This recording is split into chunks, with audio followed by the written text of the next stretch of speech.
Minister for Education, Higher Education and Skills, and Second Minister for Defence Singapore.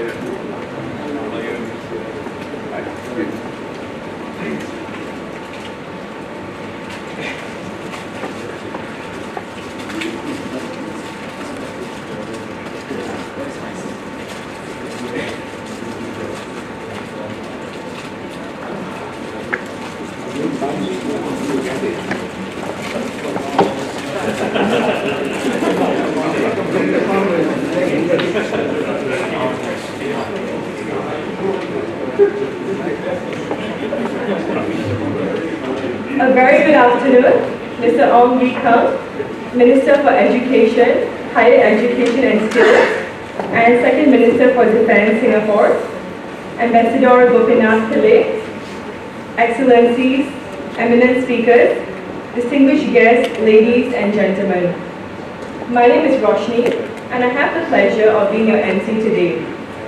On behalf of the Institute of South Asian Studies, ISAS, NUS, I welcome you to this afternoon's ISAS Symposium titled India's Changing Financial Landscape. I would like to invite Ambassador Gopinath Pillai, Chairman, Institute of South Asian Studies, NUS, and Ambassador at Large, Ministry of Foreign Affairs, Singapore, to deliver the opening address. Ambassador Pillai, please.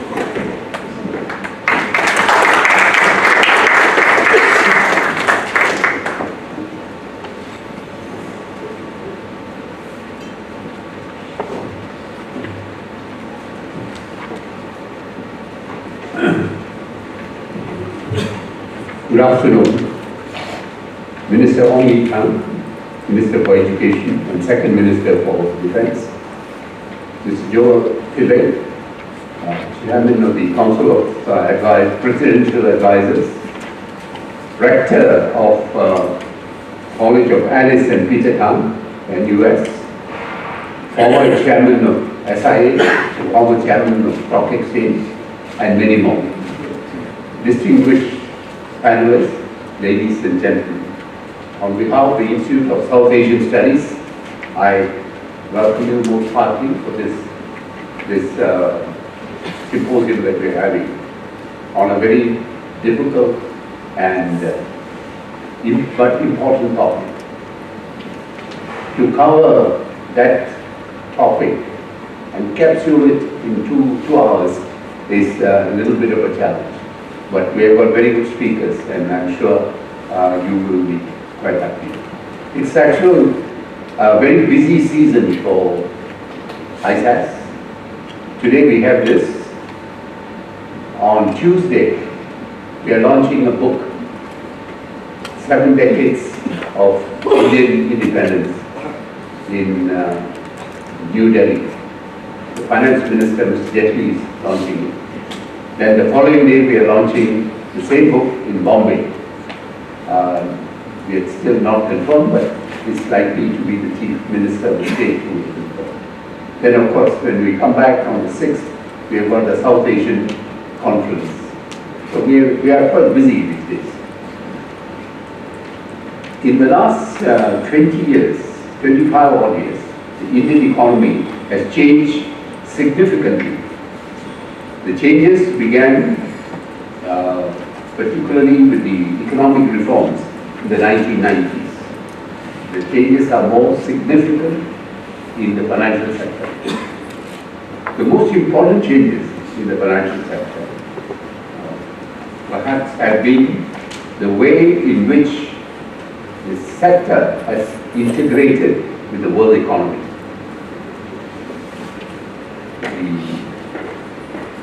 Technological developments, the customer services, the new devices that are used in the banking, all are very significant during this period. And compared to what it was, a tremendous advance. There was a time when you hear the term India's financial sector, it only covers the public sector banks. The country has come a very long way since then. Public sector banks still continue to take care of the government business and large private sector businesses. But there has been a tremendous increase of growth in the private sector banks, and this is something that is very significant. The growth has been accomplished by the digitalization of banking transactions as India moves to a less cash economy. Among the banks, along with the banks, the last 20 years, have also witnessed incredible growth on expansion of India's capital markets. India's vibrant equity market has been scaling new heights of market capitalization. One of its major successes has been to attract both large foreign institutional and small retail investors. The equity market has been able to tap on considerable savings and channelize this into the industrial expansion. The stock market has been robust. A company that I was associated with in the cold chain logistics space, when it went IPO, it was 60 times oversubscribed. Something that we find difficult to sort of follow in countries like Singapore. However, the growth of the Indian financial sector has also brought new challenges. Over the last few years, we have been seeing reports on mounting non-performing loans in the Indian banks. More recently, you have read about the fraud at some of the banks, like the Punjab National Bank and others. Tackling these issues would be a priority for the Indian government. But it is something that we need to be concerned about in most of the developing countries, fast-growing developing countries, where for some reason the challenge has been that integrity, a culture of integrity has not been developed. And I joke with some of my friends in India and say that entrepreneurship varies inversely with integrity. In other words, the faster you grow, the less you pay attention to integrity. And this is sad, because this is where all the trouble starts. But this is happening in many of the developing countries. We hope that as we go forward, the Indian situation will improve. Banks become more vigilant on monitoring their loan recipients. I remember once in Chennai, the finance secretary told me that one of the very large companies, when he was asked what he was going to do about his loans which had been overdue for a long time, he said, "I'm not too bothered. After all, public banks are funded by the taxpayers' money. I'm a taxpayer, so I'm entitled to use that money as long as I want." So if you take that attitude, then of course you have a major problem. But we will hear about this, I'm sure, when you listen to our expert speakers. The challenges in the financial sector are important to Singapore, to us. Singapore is a global financial hub. We have great interest in the financial sectors in the region, including India. We want to better understand these changes that are taking place, how they impact Singapore's financial landscape, and our businesses and investors look at this, what is available before they decide to enter the market. We look forward to hearing the views of the experts on the problems that we are likely to face, we are facing, and we hope you will have an interesting. I want to thank Minister Ong for taking the time off. He has been very kind. He is a very busy schedule, but he managed to squeeze in a little time to be here. And I want to thank our illustrious speakers, particularly Mrs. Chakravarti, when she was, Mrs. Bhattacharya, getting old. So when she was managing SBI, I did try to bring her, but was not successful until she retired. So I want to thank her for being here, and of course all the other speakers. Thank you for being here and being part of this event. And the audience, I hope you enjoyed the afternoon and you gained from this interaction. Thank you very much.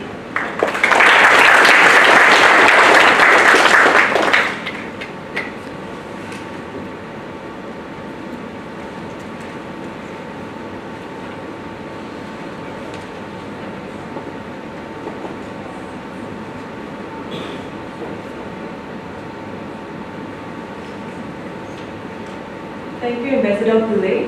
Next, I would like to invite Minister Ong Ye Kung to deliver the keynote address. Mr. Ong, please.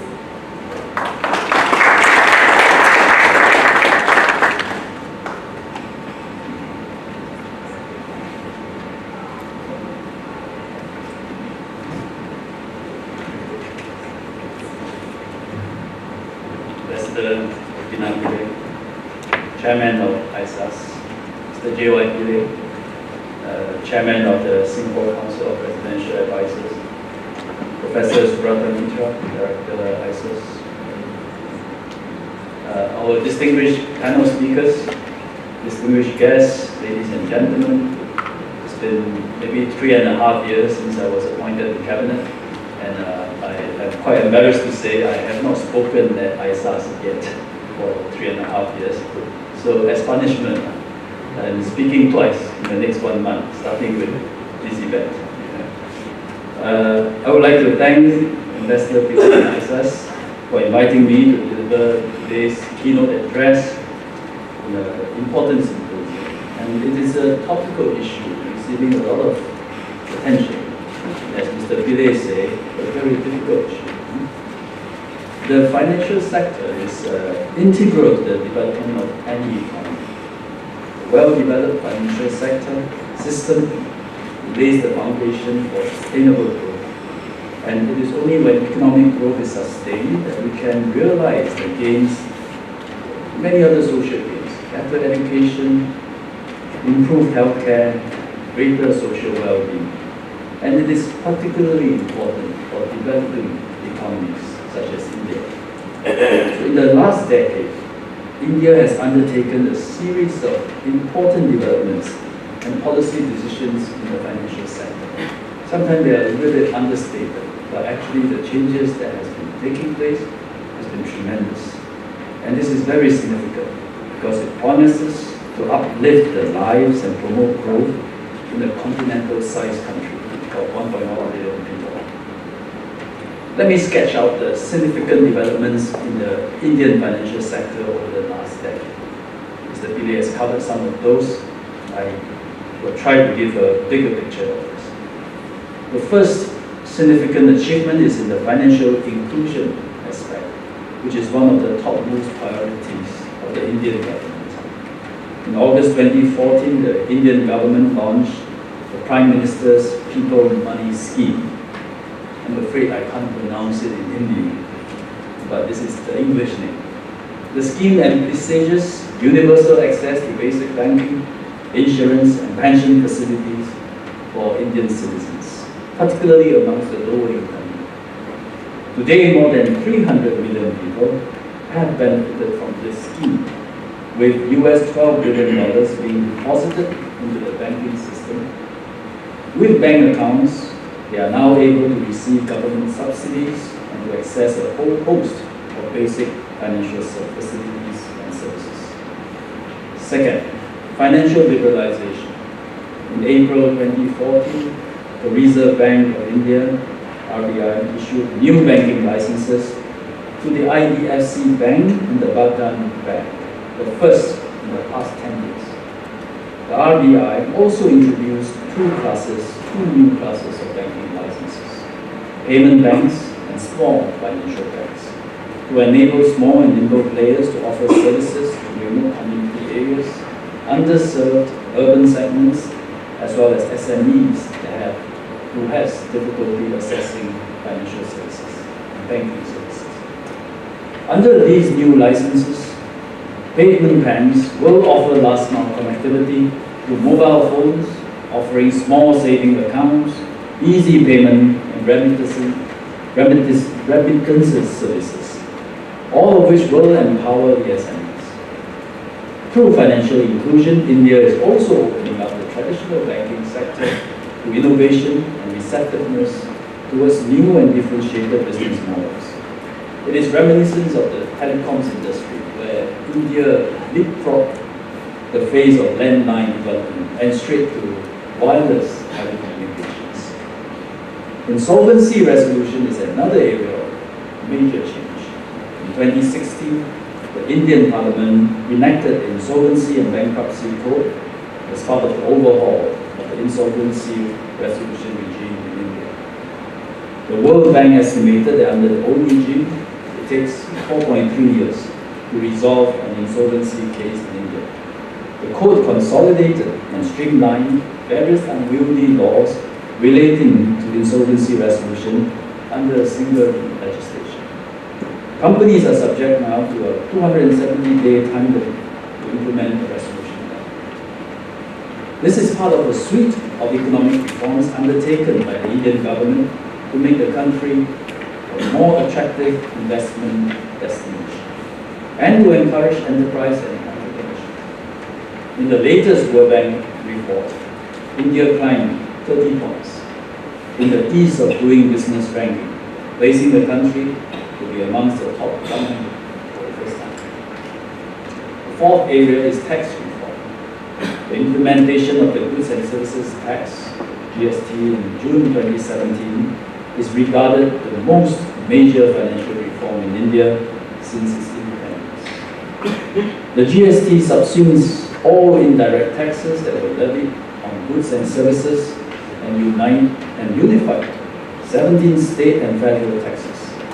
The GST has finally created a single market within India. The impact on domestic trade and the way business is conducted will be profound and long-lasting. Fifth, a major and rather unorthodox step taken by the Indian government was the demonetization of certain currency denominations. I think all of us are quite familiar with that. In November 2016, the government withdrew all existing 500 and 1,000 currency notes as part of its attempt to eliminate the circulation of black money in the informal economy. While this has led to some hardship and disruption, particularly amongst the rural community, where most transactions are cash-based, it has helped to accelerate the digitization of financial services in India. Finally, like many other countries, the digitization of financial services and the ubiquity of mobile devices are changing the way financial services are consumed and delivered in India. This has also opened doors to new generation of fintech firms offering a wide range of financial services. Notable examples include Paytm, MobiKwik in mobile payments, and Bank Bazaar in personal financial management. As the digitization of financial services becomes more prevalent, fintech firms can be expected to play a much larger role in India's financial sector. So, given all these, what opportunities does India's changing financial landscape hold for Singapore-India collaboration and partnership? And I think there are many. A joint study conducted by the Associated Chambers of Commerce of India and Ernst & Young reported that around 19% of the population in India still does not have access to formal banking services. Singapore banks can reach out to these underserved communities, particularly through digital platforms. The for example, in 2016, DBS launched Digibank, a mobile-only bank in India. Digibank has no physical branches and utilizes a suite of biometrics and AI technologies to provide digital banking services to consumers. In less than 2 years, more than 1.5 million customers have signed up for Digibank. I don't know, Piyush, whether the number can be updated. It will be a bigger number. And the customer base expected to grow to 5 million when even more. Apart from banking, another area that India and Singapore can work towards and together is on infrastructure financing. India will need an estimated US 1.5 trillion over the next 10 years for infrastructure financing, far exceeding the capacity and the appetite of the banking sector. A number of Indian firms, such as the National Thermal Power Corp Limited and the Indian Railway Finance Corporation, have chosen to raise funds in Singapore through their bond listings. This is one example of Indian corporates tapping on Singapore's deep capital markets. Indian infrastructure projects seeking long-term institutional funds can also look to leverage the strong infrastructure financing ecosystem in Singapore, comprising multilateral development banks, private financials, lawyers, accountants, and other professional services. The insurance sector in India also holds great promise for growth. Up until 2016, only 30% of the Indian population was covered under life insurance. A study by consultancy firm Veritas Maplecroft found that India is the most exposed country in the world to natural disasters. This risk is further exacerbated by rising urbanization in India, as larger communities are now concentrated in small populated urban centers, many of which lack adequate infrastructure.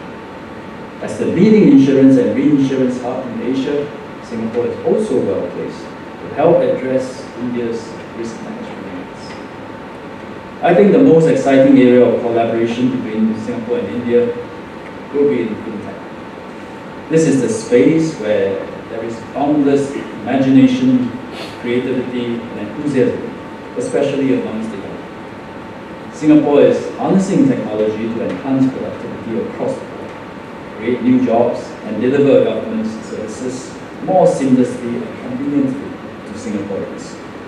In the broad movement, fintech is making very encouraging progress.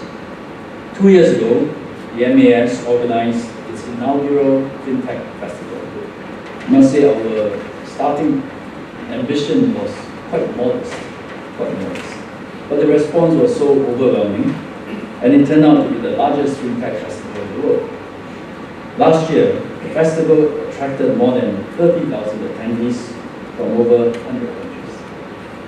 We were honored to have Mr. Arundhati, Indian Finance Minister, Minister of Corporate Affairs, deliver the keynote at the fintech conference. Partly encouraged by this, over the last 2 to 3 years, we have put in place programs and initiatives to foster the development of fintech. We created the regulatory sandbox to facilitate live experimentation of new ideas. These may be in the form of untested technology or unconventional business models. Within the sandbox, some regulations are suspended for the fintech firm for a stipulated period.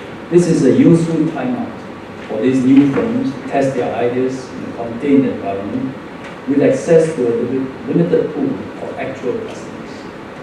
One example is TransferFriend, a startup that uses blockchain and data analytics to offer a secure and low-cost remittance service.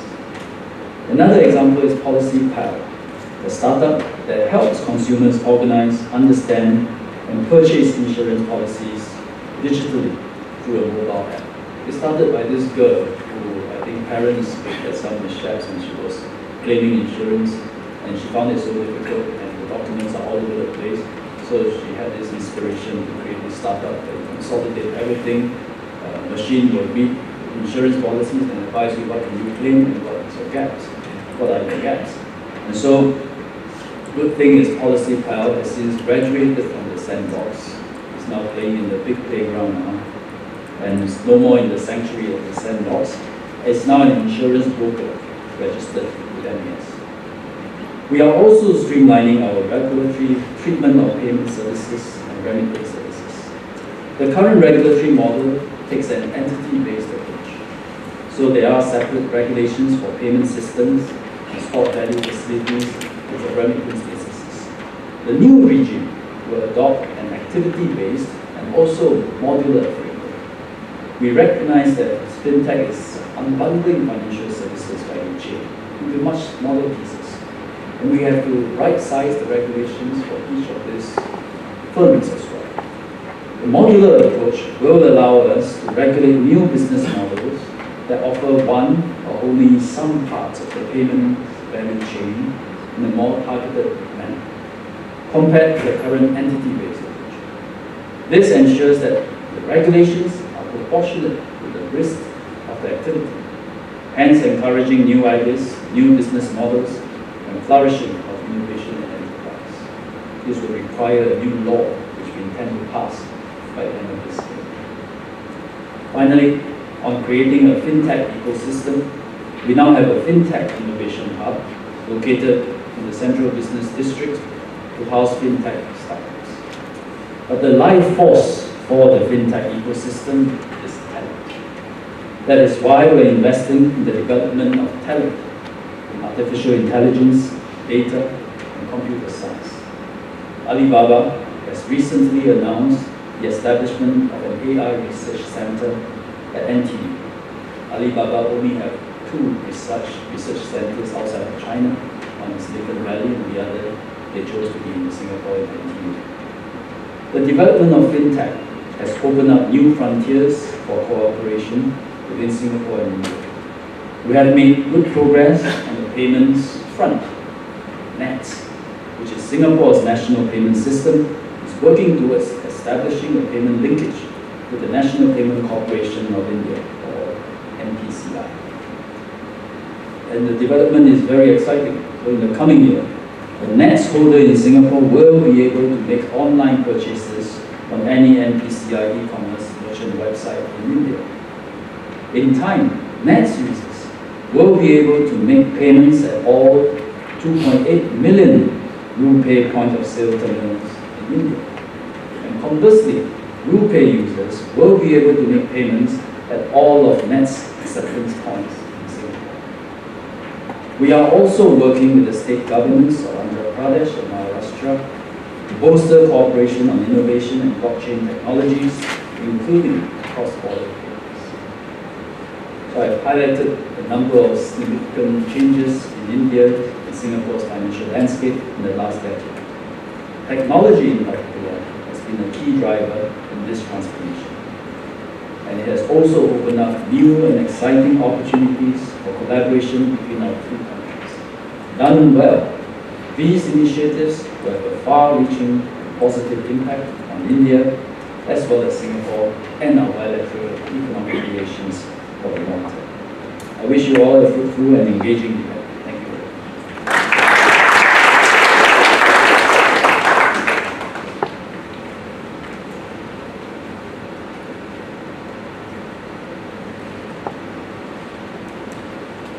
Thank you, Mr. Ong. We will now proceed for a short tea reception at the back of the ballroom. Please be back by 3:15 p.m. Thank you.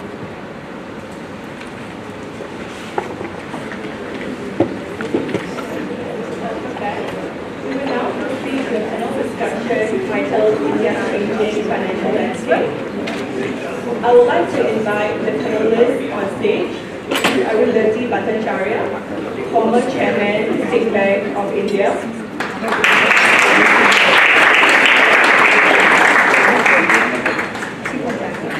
Mr. Akash Prakash, Director and Chief Executive Officer, Amansa Capital Pte Ltd. Mr. Piyush Gupta, Chief Executive Officer and Director, DBS Group. Mr. Vinod Rai, Distinguished Visiting Research Fellow, Institute of South Asian Studies, NUS, and 11th Comptroller and Auditor General of India. The session will be chaired by Mr. J Y Pillay, Rector, College of Alice and Peter Tan, National University of Singapore, and former Chairman, Singapore Exchange Limited. Mr. Ong will be staying for the session and will be leaving at 3:45 p.m.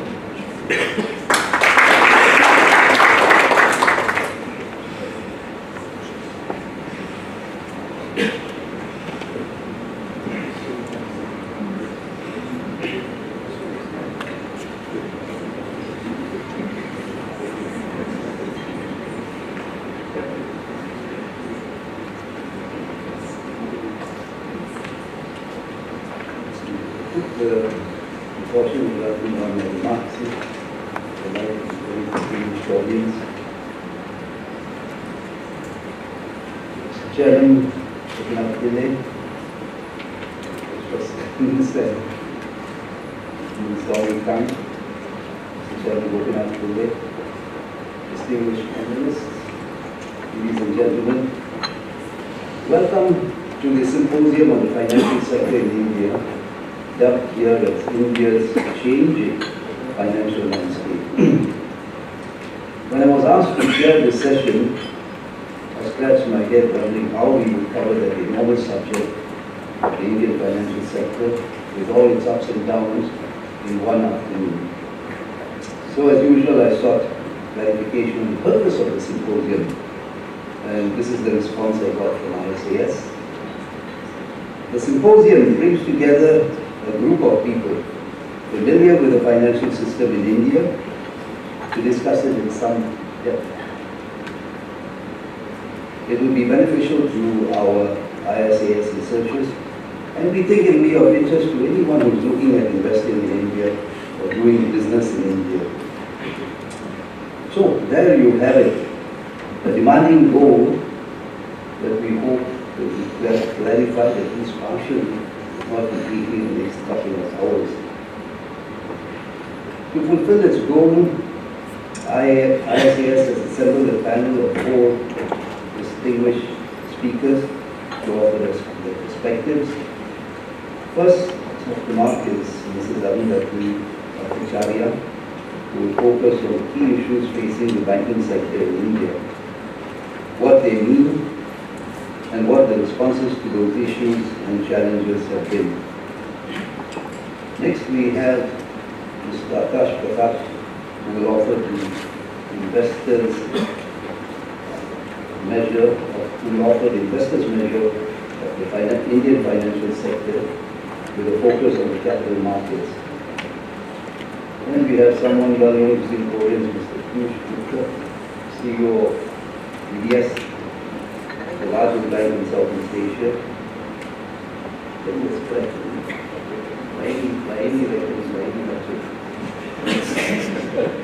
Mr. Gupta will speak on his bank's experiences in India, particularly the digitization of financial transactions, what those changes mean for Singapore's position as a financial hub, and how Singapore businesses should respond to them.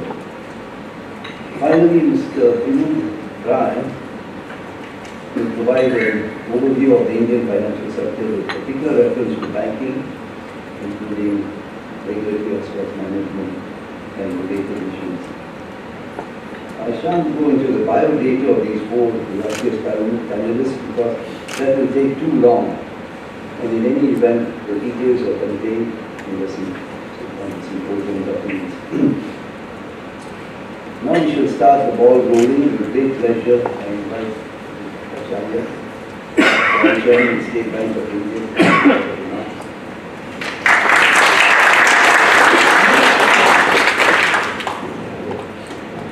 Good afternoon, Minister Ong Ye Kung, Mr. Gopinath Pillai, Mr. J Y Pillay, Mr. Subrata Mitra, Excellencies, ladies and gentlemen, and other distinguished panelists.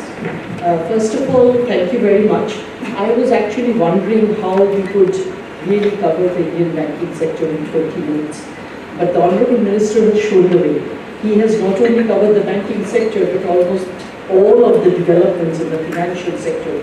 And I was in fact telling him that there's very little for us to speak on. However, what he did suggest is that we go into some of the details of what he spoke, and I think that's a great suggestion, and I'll try to do exactly that. First and foremost, India is now 1.3 billion people. And whenever we talk to foreign investors, they're all terribly enthused that they have such a huge market. However, quite often when you actually come into the country, you find that these people experience some amount of disappointment. And that is really correct, because the same number of people are not consumers. So the number of consumers, the number of people who are actually able to spend are far less than the number promised by the size of the population of India. And I think this current government, they have done quite a number of things, taken a number of steps to convert these people into becoming consumers, into actually giving their portion of the demand into the economy so that the economy grows. Now, one of the first things that they did was the financial inclusion program. Now, frankly, the financial inclusion program is something that's been going on for a long time. It's not as though only this government realized that there was a need for it. But even though we in the banking, State Bank of India, have been trying to do it from something like 2006, we never really got the act together. This time, however, things were very different. And maybe very quickly, I can give you an understanding of why they were different. I think the government realized two or three things. One, that when you try to do a program of this sort, there has to be execution in a project mode. That's the first thing. The second thing is, what was the biggest thing that was holding it up? It was a question of establishing identity. So how do you establish identity without necessarily finding people to introduce others or finding an address, because a lot of our people are migrant workers, they don't really have an address. And the third thing is, how do you give them access? Because today, even today, if you have to go into a bank branch, you will probably lose at least 2 hours of your work day. And many of our people cannot afford to lose that period of time. So you have to give them access as they are going to work or as they are coming back from work, and that access has to be so ubiquitous that anybody and everybody can actually get to it. I think this government solved for all three. First and foremost, the project group. What they did was they subdivided all of India into what is called sub-segment areas. And then whoever was the lead bank in that particular district was given the job of actually doing a survey in order to find out how many of the families didn't have a bank account, identify who really wanted it. And thereafter, depending upon the need, camps were put out. And these camps had two parts. One which opened the actual bank accounts, and the other which also had financial literacy. So at the same time as we were giving people bank accounts, we were also telling them what they can get out of these bank accounts. For instance, this was the first time we carded everybody. That means we gave everybody a debit card. But how do you use the debit card? And what the usage of the debit card is going to get for you, which was an insurance. All of that had to be actually explained to the people. Now, what happened as a result was that when we actually did open the accounts, people understood what were the benefits that were going along with it. Now, added to that, to take away the problem about identification, permission was given by the regulator to use the Aadhaar number. Aadhaar, as you know, is a biometric identification number. It's a unique identity given on the basis of your 10 fingerprints and your retina scan. This is a platform that is provided by the Government of India free of charge, and actually even today, if you key in your Aadhaar number and scan one of your fingerprints, you will get the entire detail, including the photograph of the person, within 30 seconds into your system, and thereby you can immediately establish identity. So the identity business was taken care of. And the third was access. And access was given by ensuring that this huge people that we had who were acting as our franchisees, they are called business correspondents in India, that they could also participate in this entire activity. And today, the business correspondents can do your entire banking deal with the help of a smartphone, a little dongle which scans your fingerprints, and a Bluetooth connected little printer that will give you a small printout of the transaction that you are doing. So with only these little three equipments, a lot of people were were activated to act as business correspondents, so that even in the deep reaches of the country, we had people who could give the primary level of banking services, that is debits, credits, remittances. Okay? And because we could activate this entire field force, in a space of 7 months, our bank alone did 110 million accounts. And not only that, what happened subsequently was, when we opened these accounts, 97% were zero balance. And a lot of people, including people from the ruling party, were wondering whether this is just another ploy. But today I can tell you, that is about 2.5 years down the line, only 14% is zero balance. And in our bank alone, these people have balance of over $3 billion US. Every account that is there on an average has a 4-figure balance. And not only that, today, on the basis of the transactions in their accounts, we are beginning to make available to them overdrafts that they can take by merely doing one signing of the documents, and thereafter they can withdraw the money from the ATMs and then pay it back over a period of 10 months. So the basic financial inclusion, that is opening the account and thereby giving them other products, that has started in real earnest. Not only that, what this also enables us is to give very small value insurance, very small value investments. Insurance, for instance, today we have an insurance which is a death insurance, a death by accident, and this is for the payment of 200 rupees. You can get an insurance for 200,000 rupees for 1 year. And the way of giving this is very simple. It's got a 3-page form. You simply have to put down your account number and put your signature. The first page becomes your policy. The second page goes to the insurance agency, and the third page remains with the bank. And that's all there is to it to get this insurance. So these are insurances which we sell by the dozen across the counter on a daily basis. And this is again something that's very empowering for the rural population, who otherwise don't have anything called a social security net. Not only that, just before I left the bank, I had got my economic research department to do a lot of research to find out whether this has really empowered people. And we found in 2 of the districts where we have opened the maximum number of these accounts, and these were districts in the backward states of UP and Bihar. We had a look at the spend pattern of these people, and we found that in these 2 states, since we had opened these accounts, the spends on medicine had gone up sharply, enough for it to be actually accounted, and the spends on intoxicants had actually come down sharply. So that tells you what happens when money is in the account and not in cash. Because what happens is when it's in the account, and another thing that the government had done very informally, and we also tried, was that most of these accounts, when we made an account for one person in the family, we tried to make it for the wife or the spouse, the woman in the family.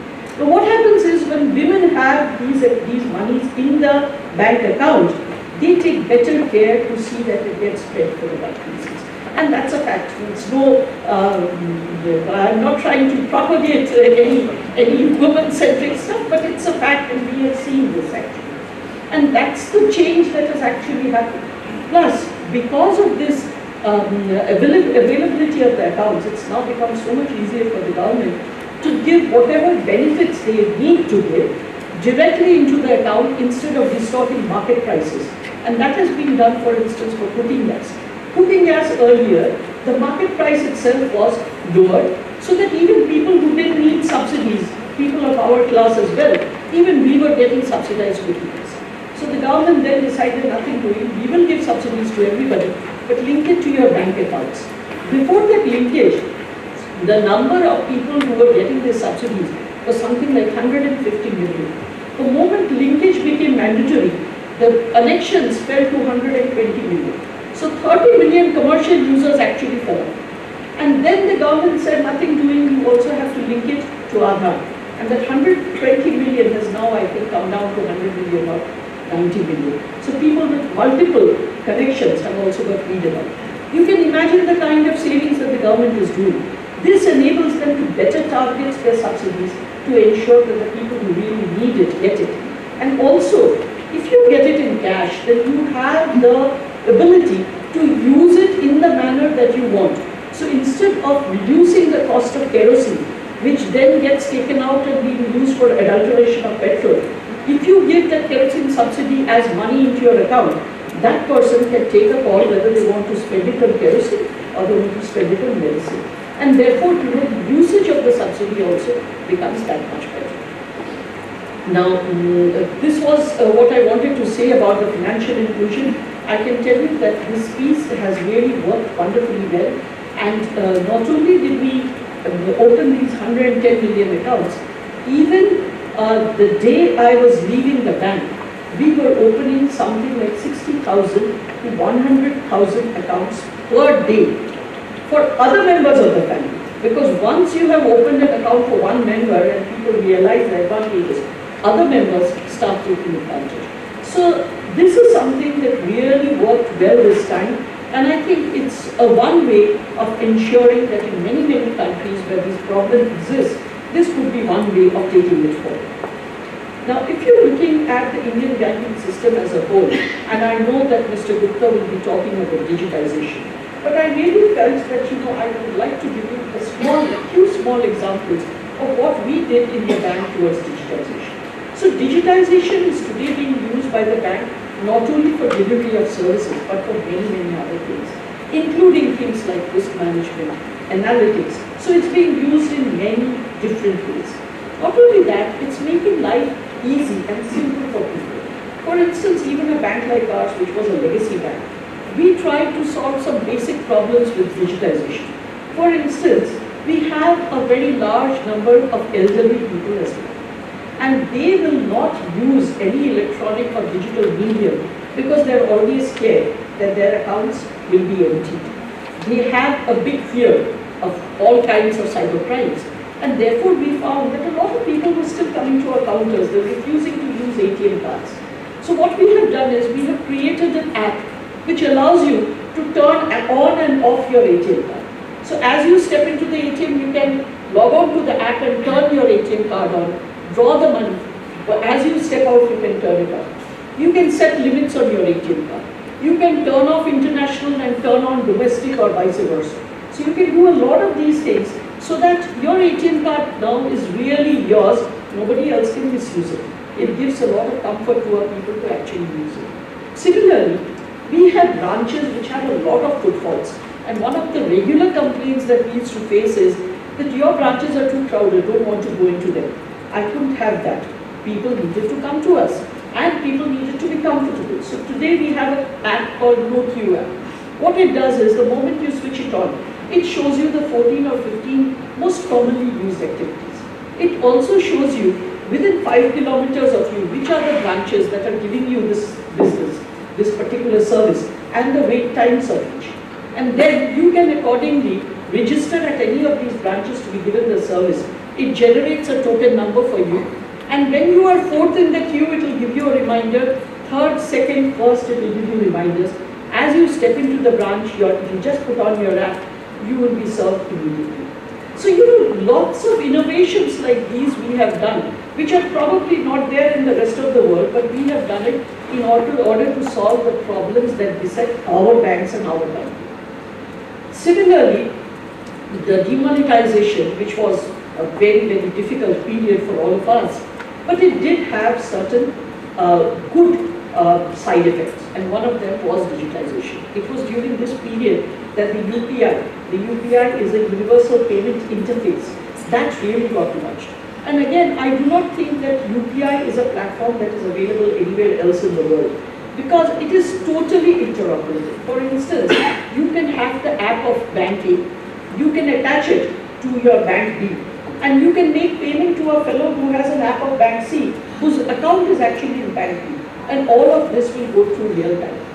So this is again something, which was done by the government, the platform given. Similarly, like Aadhaar, these are all platforms that are given by the government, but it has empowered the way we do business enormously.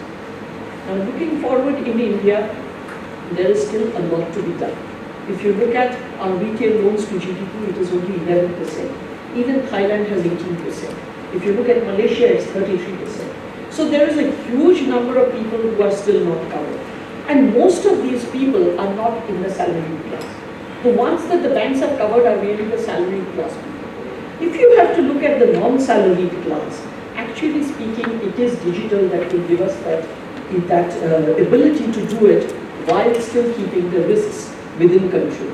Because it is only by digital you can understand, by using psychometric, by using certain data on the mobile phone, as to how good this forward is going to be. And that is precisely what is beginning to happen today. And that's why we are seeing a deepening of the of the retail market.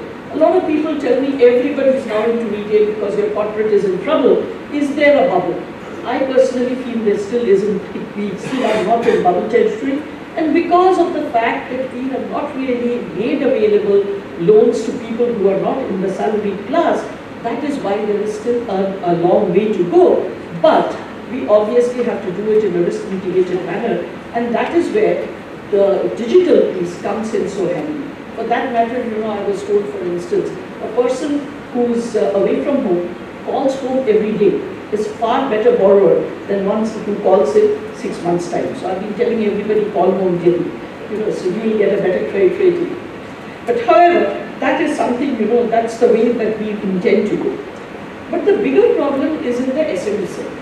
In the SME segment, as per the 2009 census, only 5% of our SMEs were actually getting the direct formal sector finance.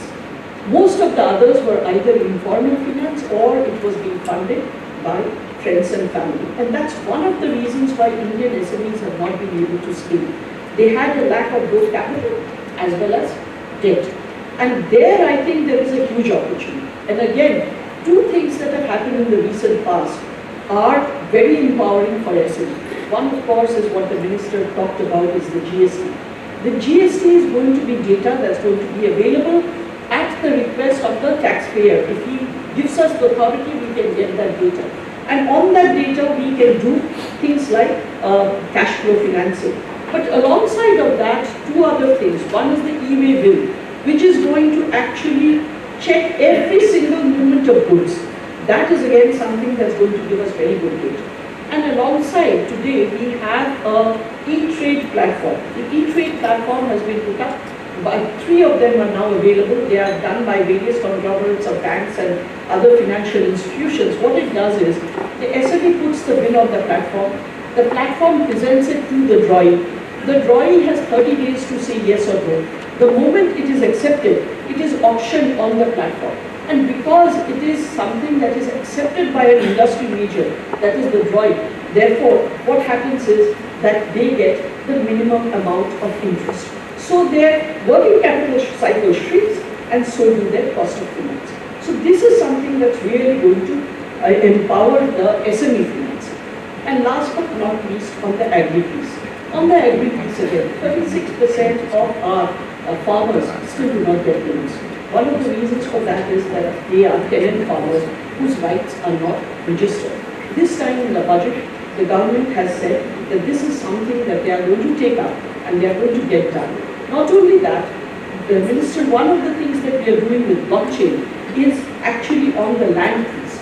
To use blockchain to have the entire history of the land ownership in order to ensure that various parties can actually look into land ownership, register their charges on it, so as to enable the giving of the loans. So I think, there are many, many things in all of these pieces that are coming together. Another very empowering law that has come is the Real Estate Regulatory Act, the RERA, which again has put real legs under the entire housing industry, which earlier was being funded through sources that were not very clear or very transparent. But today Indian banks are in a position to fund it because of the RERA. So several things are there which are very empowering for the Indian financial system. I have run out of time, so I'm not in a position to talk about other stuff.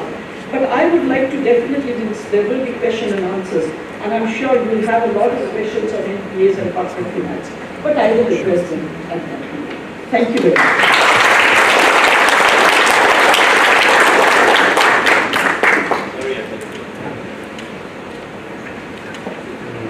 Lesson is give all your money to your wife.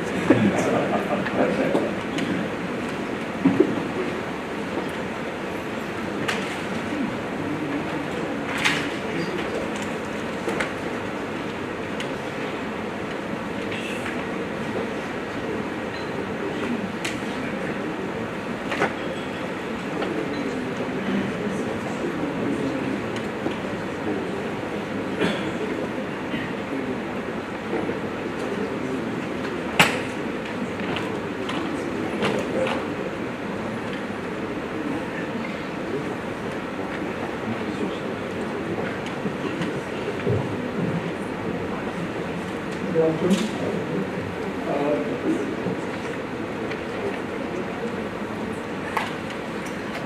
First of all, thank everyone in ISAS for inviting me to make this presentation. It's not something I normally do in Singapore at least, so pardon me if I make some things a little bit controversial.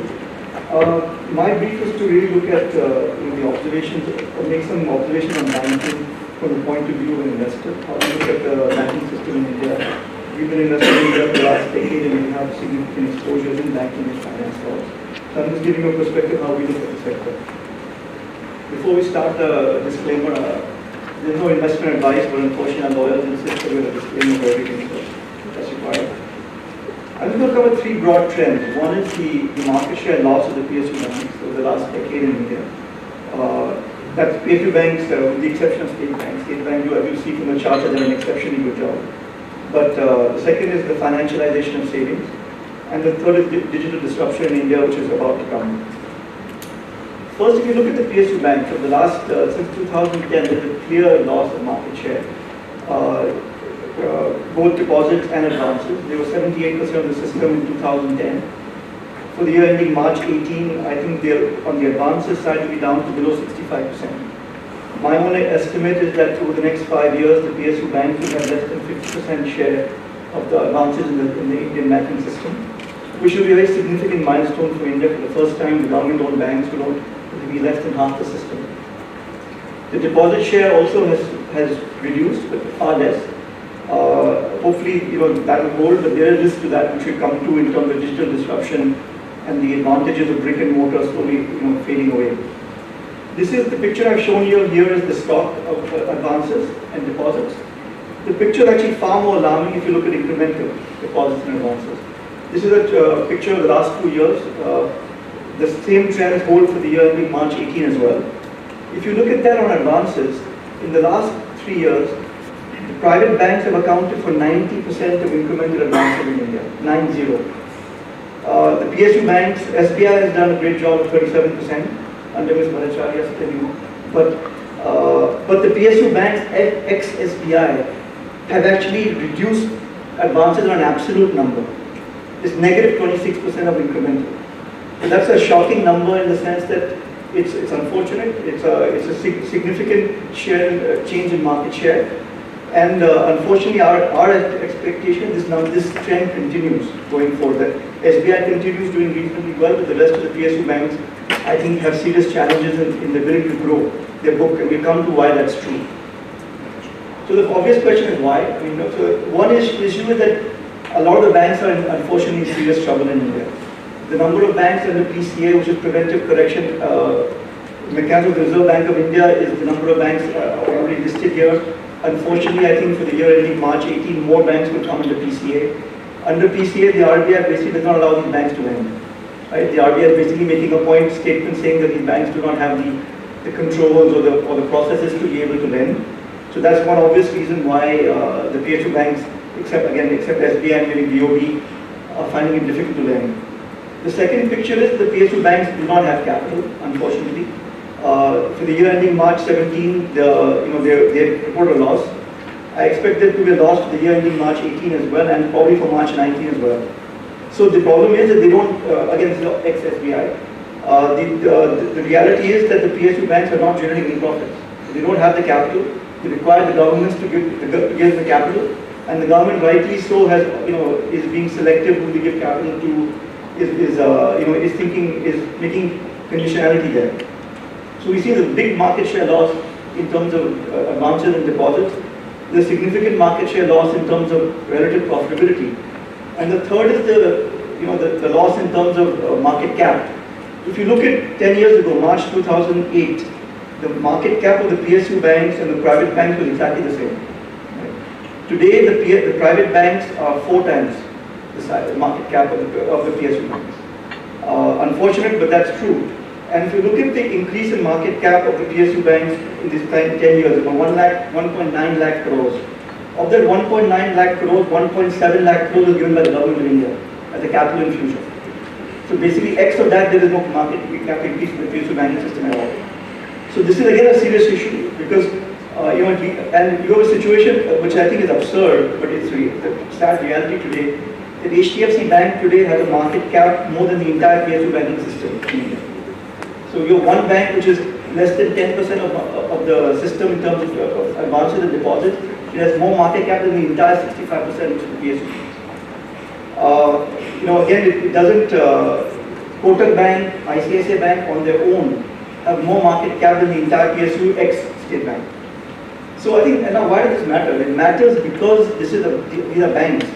Banks need to access capital from investors. The investors are basically voting with their feet here, saying that we will not support these banks. Again, I keep saying ex-SBI, I apologize for saying, but SBI is different from this. But this is critical because if investors are not going to support these banks, then we have a genuine issue that who will give them capital? Because there's a limit to how much the government can give, right? I mean, the government doesn't have unlimited resources. So this is why it's important. And before I come to my next point on financial savings, I also like to make a point that I think a lot of people in India just make a simplistic case that we can let the PSU banks wither away like MTNL or BSNL or Air India. I think that's a very simplistic view of the world. I think the PSU banks are critical to our financial system in India. They are the people who lend to the SMEs, as Bhattacharya said, to the SMEs, to agriculture, to project finance, to infrastructure. If they do not have the ability to lend, who is going to lend to these segments in India? It's not going to be the private banks. The private banks have absolutely no interest in lending to agriculture, in lending to SMEs, in lending to infrastructure. They don't, and they don't need to because there's so much market share and growth that they can get not lending there. So this is a genuine issue that we, that the system have to address. That something has to be done to revive the PSU banks, and I'm sure we'll come to these questions, and Mr. Rai will address this, I'm sure. The second issue is that beyond this is also in terms of how do you look at in terms of I'd like to say also the other point is in terms of how do you look at the amount of capital that the government has to give. The government, as I said, has given 1.7 lakh crores in the last 10 years. They've announced a 2 lakh crore recap plan currently. Our estimate is you need another 4 lakh crores minimum to get these banks to a level at which they can sustain growth and lending. That's a very tall order. Any government will find that difficult to fund, and this government also will find it difficult. So so my sense is that this is a serious issue. And the last point I'll make on this is that right now we have been able to finance growth in India, largely through the private banks and the NBFCs, because there is not significant credit growth in India. The economy is not that strong. It's starting to pick up. So when the economy starts to pick up and get back to 8-9% GDP growth, which I think it will, and the signs of that are visible, who is going to fund this growth? Because if you're not going to let 65% system lend, who's going to fund the growth? And people argue, no, the NBFCs can do it, the private banks can do it. The reality, in my opinion, is that the private banks and the NBFCs are not yet big enough to fund significant credit growth in India if the economy were to come back in an aggressive way, which we hope will happen. Look at the last 6 months. You had the first signs of macro stress, and the bond markets in India seized up. Right? 10-year government bonds yields are up 125 basis points. Corporate bond yields are up. This system will not be able to fund the growth or the growth ambitions of the country. So this is just one clear trend that we need to address. I think the government is aware of it. The government obviously is working towards fixing this, but I don't think you can make a point saying that I can just let the PSU banks sit in the corner, they can wither away, this can become Air India. I don't think that's a legitimate outcome. The PSU banks are far too important to be left to just wither away on the line. The second point I'll make is on financialization of savings. I think here this is a very good story. I think I argue long term in India. One of the why this is happening, one I think clearly linked to real interest rates. If you see this chart here, there's a very strong correlation, which there should be, between real interest rates and the share of financial savings and household savings. In the period of time in the previous government, when real interest rates were negative, you saw a big drop in financial savings. As the RBI under Dr. Rajan and now Mr. Patel have said, maintain real interest rates, financial savings has gone up as a share of household savings. I think it's a very positive sign. Second is also that the alternatives of physical savings, real estate, gold, the government has rightly put in friction into investing in those assets. So money is moving, DeMon as well, money is moving into financial savings. I think we're still very early in this. As you see back in 2008, 18% of GDP was financial savings. It dropped all the way to 10, and then just started moving back up to 11, 12 currently. I think a long way to go. This is just a sense of some of the flows. In the last two and a half years, you've seen a 6x increase in flows into mutual funds, debt and equity. These financial savings are coming through mutual funds, insurance, provident fund, pension funds, various ways they're coming back into the market. This is a small estimation which Morgan Stanley has done, looking at what over the next 10 years, this is largely focused on equities. If you look at the last 10 years, next 10 years, they estimate making some simple assumptions on nominal GDP growth, somewhere between 11 and 13%, small improvement in financial savings to GDP, all very realistic assumptions. They estimate over the next 10 years, the amount of money coming into equities, flows into equities through mutual funds, insurance, provident funds, will be somewhere between $450 and $700 billion in the next 10 years. Just for context, in the last 10 years, Indians have invested only $60 billion into these assets. So there is a 10x potential increase in financial flows in the next 10 years. And again, to give a context, foreign portfolio investors have only invested $120 billion in the last 10 years. So the weight of money will swamp the flows we've seen in the past. And I think also this will have significant implications longer term for the financial system. As so much money comes into financial savings, you will see the banks slowly getting disintermediated, which is starting to happen. You look at the last 3 years already, the share of banks for incremental credit is down to less than 50%, right? So already the NBFCs, the capital markets are gaining share as a share of incremental credit. I think this is very, very positive for India because it decentralizes, reduces the concentration of credit risk in India. Historically, the banks, State Bank, Bank of Baroda would have 5,000, 10,000 crore exposure to one borrower. Now they have the ability to sell down the exposure. The exposure will be held by mutual funds, insurance companies, provident funds, retail investors, corporate bond markets. It is fundamentally fragments the holders of the credit risk, which is very, very positive. It makes the system far more resilient, in my opinion. Also, it avoids the issue that you had in the previous government, where you had calls coming from Delhi and people saying lend to X and lend to Y. If there's not one bank which can lend 10,000, 20,000 crores, I think the risk to the system goes down. And frankly, the Reserve Bank is encouraging this itself. The Reserve Bank has put in new guidelines saying that large borrowers over a particular size have to go to the bond markets. There's a cap to what the banks can give them. So the Reserve Bank is forcing this, which I think again is a very, very positive long-term development. So I'll just end this section by saying that there is going to be a swarm of money coming into financial assets in India. I think it's going to be a phenomenal environment for mutual funds, insurance companies, wealth management platforms. The amount of wealth creation we saw in the last 10 years, which has happened in private banks in India, where they know this has been an incredible source of wealth creation for investors and for the banks themselves. I think you're going to see similar levels of wealth creation in India in the mutual fund, in the insurance, wealth management segments. These other lines of business are going to be incredibly valuable, incredible growth, and they're very highly profitable businesses in India across the stream. Already they're getting listed, insurance are getting listed, mutual funds are coming for listing, wealth management companies also are coming for listing. The final point I'll say is just on digitization. I think this is again a very good story. Ms. Bhattacharya alluded to this. You have the Jan Dhan, Aadhaar, mobile jam trinity as we call it in India. I think this is very significant because she talked about financial inclusion. It allows India to jump from branch-based banking to mobile banking. You just skip the intermediate steps of credit cards and debit cards and internet banking. So that's, I think, very significant. We leapfrog. Second is the India stack. She also talked about, again, it's unique. It's a public good. I think it's unique to India. No other country, there's no other, it doesn't step, as Nandan says, there's no other platform in the world which is a public good of 1 billion people except Aadhaar. Any other platform in the world with more than 1 billion people is private sector. Google, Facebook, WeChat, everything is private sector, Tencent, everything is private sector owned. This is the only platform in the world which is public owned or public good, not for profit. And the India stack is unique because it allows us, you can have eKYC, you can have e-signatures, you have digital locker, you have the UPI. This is a phenomenal stack which allows banking transactions to be presenceless, without any paper, without any cash.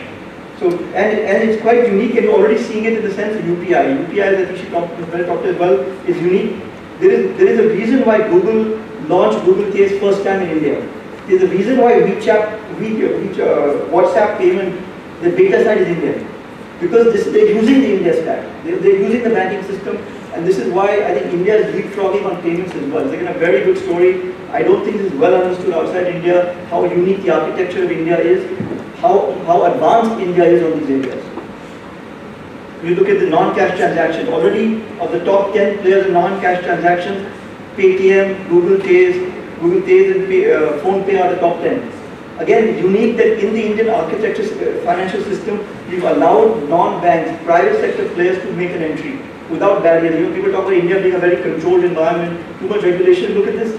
Which other market in the world you have seen the top 10 players in non-cash being private sector players using the India stack?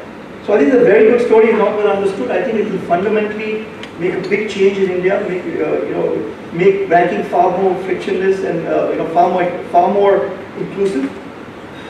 China is an example. As you see, as smartphone penetration increases, look in China. You've seen the mobile payment percentage rocket. Same thing will happen in India. Our smartphone penetration is only 20% today. It is invariably going to increase significantly. So this will accelerate. And you can see from the number of users that we only have 300 million smartphone users today, 400 million feature phones, but they will all move to smartphones. Aadhaar is more than 1 billion. So we are very early in the stages. We have the building blocks of digitization. We have the building blocks of the India stack. We have the building blocks, HDFC Bank, ICICI, DBS, various banks are very advanced, very savvy. The Indian banks are determined not to let themselves get disintermediated by people like Google and WhatsApp and stuff like that. But the only issue I'll say is this will put further pressure on those banks who are not able to adjust. Because historically the public sector banks have had a huge advantage in terms of brick and mortar, the retail footprint that they've had.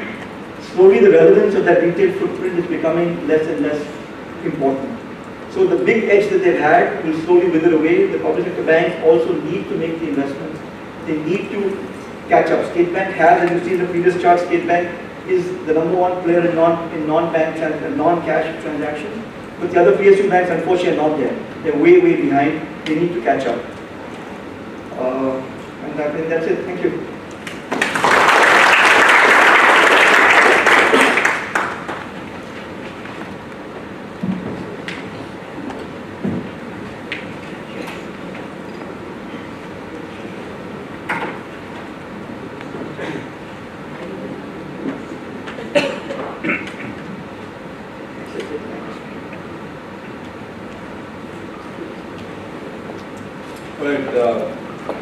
Mr. Pillai will move to offer. It's going to say with your permission, I'm going to speak for maybe 3 minutes because I have 0 comments to add to everything that Akash and Arundhati have said and the Minister before that. Let me just, however, make a couple of observations to supplement those thoughts. Number one, I think what Akash said is correct. India is, the financial sector in India is a massive growth opportunity. A massive growth opportunity because nominal GDP growth is going to be high, which has to be credit supported, and banking penetration in the country is subnormal. Credit to GDP, whether it's the consumer credit, SME credit, or credit to GDP is lower than in Brazil, lower than in Russia, and 1/3 that of China. China is overextended. But just assuming that the country gets to normal credit to GDP and then you multiply that by nominal GDP growth, the market is going to be massive. The second observation I have is the market is structurally changing. Akash pointed it out very well. The public sector banks are shrinking. The private sector banks are increasing. But this is where I have a difference from you. In fact, you made the observation yourself in your second section. The observation that there is no answer but the public sector banks have to be revived. I think it's a good idealistic thought. I think there are 2 issues. One, I think the biggest disintermediation is not coming from the private sector banks. The biggest disintermediation is coming from the non-bank sector. So it is the capital markets, it is the bond markets, it is the equity markets, it is the mutual funds, and it is the NBFCs. Your chart themselves show the biggest percentage, share of new funds flows into the sector are not banks, they're non-banks. So when you say who will provide credit into the system, if you have $400 to $800 billion of mutual funds coming into the system, if you have huge NBFC growth in the system, you find the largest part of the growth in India will come from the non-bank sector. Now this is unusual relative to the rest of Asia, so it bears thinking about. Because in the rest of Asia, it is still bank run and bank dominated. Unlike the US. In the US, the disintermediation from banks to non-banks happened rapidly. In Europe, it was slow. It's still a banking-driven, banking-dominated region. In Asia, generally it is banking-dominated. So you look at China, Alibaba, Tencent are growing, but the banks are growing as fast. Ping An, Mingsheng, etc. are growing as fast. But in India is the one place where the non-bank sector and the capital markets are outstripping the growth of the banking sector. That's important to recognize because in my mind that creates a huge opportunity for anybody who's wanting to play in financial services in India and play a different kind of game. So you've got to be very thoughtful about that. We think about the growth. And by the way, these are all what Arundhati said, the models are very different and they let you do credit extension, both liability and asset, actually both sides, very, very differently. You take this to Bajaj Finance. Bajaj Finance the last 6-7 years. They've built almost $15-20 billion balance sheet. And they're just doing the whole process, whether it's consumer finance, mobile phone financing, lifestyle financing, at the store, online, offline, completely different. You look at Shriram Transport, there are 1,000 rural locations, completely different financing model. The biggest growth in financing is coming from new models done by NBFCs, done by non-banks, and by the way, that opportunity is available to foreign investors. So it's worth bearing in mind. The other big part of this thing is, I do think the one, having said that, Akash is right, the banking sector has got to step up. I think the big opportunity for India, which the government of India has been loath to really take a hold of, bite the bullet on, is to let the public sector banks privatize. I know Mr. Bhattacharya has a different view on this, she said that before. I'm of the view that the problem is not just a problem of capital. Right? So you can put $30 billion, but they just announced maybe it's $50 billion, $60 billion, is a lot of numbers. The problem is about management capacity and the problem is about interference. The issue that from Delhi, despite Vinod being on the BIFR and standard committee which oversees all the banks, the reality is that the state banks, by and large, ex-State Bank of India, are fundamentally a fiefdom of the politicians. They don't want to give that up. The Naik committee suggested that they should allow banks to privatize below 50%. They suggested 26%. The government accepted most of the Naik committee recommendations except that one. I spoke to Niti Aayog, I've spoken to Ministry of Finance in India saying DBS is a great case in point. The government was 29% of DBS and they let us run professionally like a professional bank. There is a lot to be said for the management capacity that you create, more importantly the independent judgment you create by letting banks run as professional banks. So I do think the private sector, the non-bank sector will have a role to play. I think it can be supplemented massively if they actually let the public sector run professional public sector banks and ownership as a material parameter. But as the last comment, I do think there will be a huge role for foreign capital. And the huge role for foreign capital will come from many, many different forms, and this is why Singapore has a role. It will be equity capital, it will be portfolio capital, it will be FDI capital, Paytm, fantastic, Alibaba owns a chunk of it, and so on. So you will be able to Google, Taze is great, Google owns a chunk of it. So there will be large opportunities for foreign capital either through the FDI format or the portfolio format, and that's worth talking about. So what does it mean? For us, DBS, we have a case study, right? We've got an opportunity, we invest all over the region. But for us, India is a primary opportunity for these reasons. Fast market, all of the infrastructure things in India is absolutely correct. There is no infrastructure anywhere, not only in Asia but in the world. To rival the India stack, Aadhaar and the ability to piece that together is unique. So it's a great conducive environment to invest in. I think we'll see a lot more of that. But there is a role for Singapore. And the role for Singapore is not just infrastructure finance is not that simple. I think there will be a lot more need for international, traditional, overseas financing that India has traditionally seen. You take what's happened to Punjab National Bank and that's thrown open this thing. A large part of the financing for Indian groups internationally has happened through letters of understanding and guarantees, etc. issued from India, goes overseas, the bank branches of the Indian banks finance it. That'll come to a stop. Most other countries, this is not how financing happens. They go to the international bond markets and they go into ECBs and they go into syndicated loans, and that's the nature of financing. India is going to have to move to more traditional forms of overseas financing than they have done in the past. Singapore is a natural home for that. In the past, the access for India used to be London. That is shifting. A larger and larger comfort with India is beginning to exist in investors and banks and finances in this part of the world. A larger and larger control of portfolio monies is happening in Singapore and Hong Kong.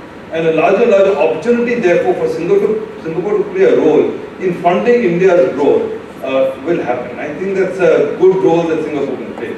The other big role obviously is on the fintech, and that's both at a G2G level, the Nets RuPay connection, the Andhra Pradesh government MOU for doing fintech and innovation development in India, the opportunity for Indian fintechs to come out into this region using Singapore as an hub. So I think there will be a lot of that opportunity as well. But I really think it's at the larger level of being a financing center for India's growth that Singapore will find a meaningful role to play. I will stop there and happy to join in the Q&A later. Thank you.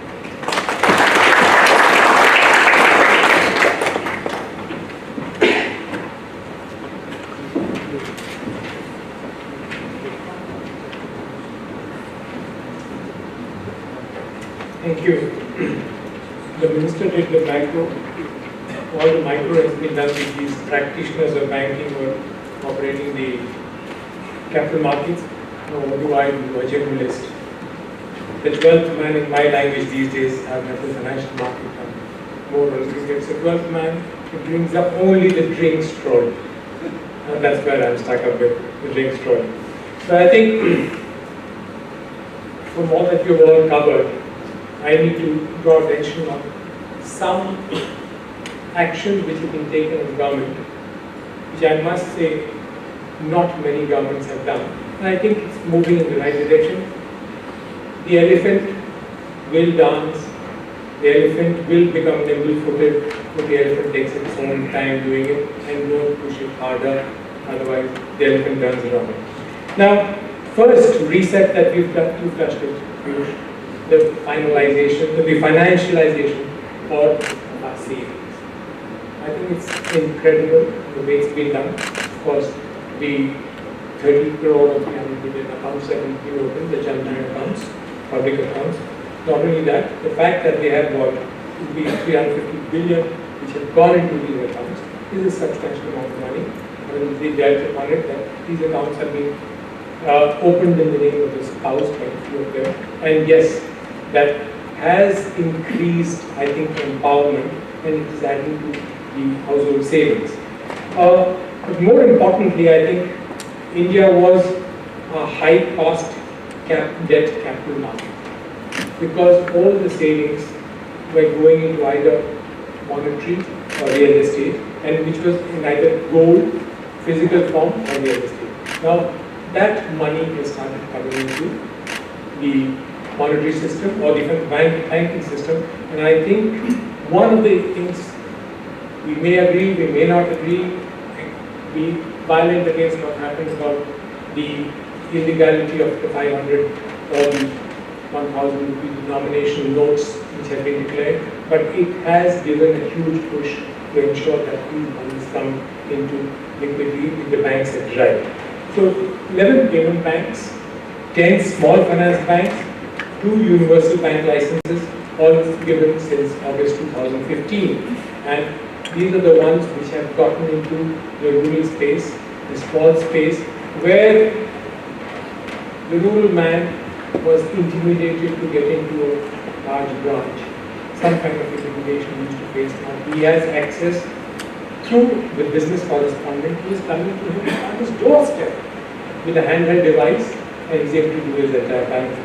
Number 2, I think, it goes to the credit of the government is the black money and the curbing the nexus of what I would call, or is often being referred to as crony capital. To a very large extent, the new bills which have been introduced, one is of course the Black Money Act, it says possessing money, assets, etc. outside which you can't account for outside the country, you can be arrested and those assets brought back. We are going to be passing the Benami transactions bill and the online portals which have started, which have given a huge amount. Online portal to permit you to get environmental clearance from government, unheard of earlier. Because our biggest problem where infrastructure got stuck post-2008 was getting statutory clearance. People prepared their detailed project reports, they drew huge amounts of funding, but the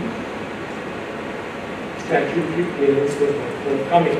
And that's where there were time overruns, there were cost overruns. And that's where we are in the kind of mess that we have, roughly $1 trillion worth of NPAs that the banking system is holding.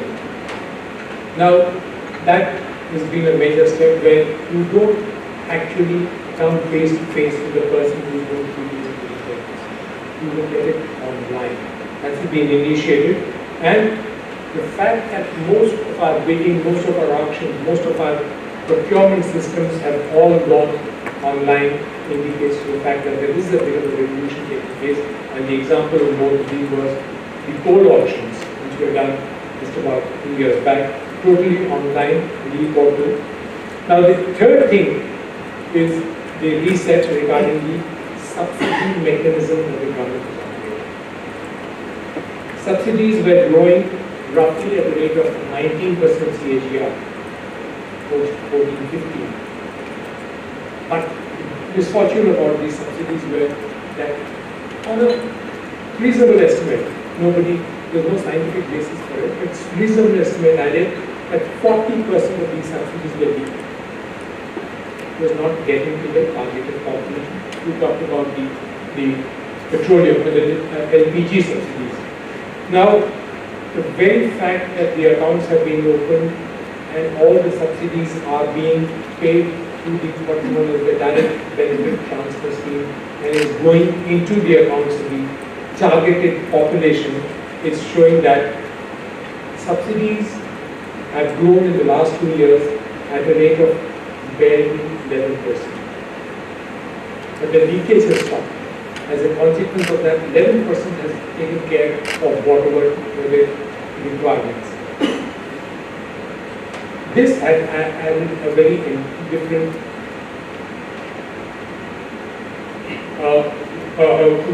dimension to the budget of the country. The revenue expenditure has gone down substantially, because subsidies are being targeted. You don't have to keep increasing your revenue expenditure, which was increasing roughly at the rate of about 11% every year, is now year on year growing only at 3%. To a very large extent, that revenue expenditure will be curbed. Now, before I get into banking, digital payments, I think that's something which is really taking off. And Google is already processing the same number of digital transactions as Axis Bank was doing, and Axis Bank was fourth largest to do it. And this has resulted in unified payment interface transactions increasing 8 times with 230 million daily users of these transactions. So you have a huge platform of daily users.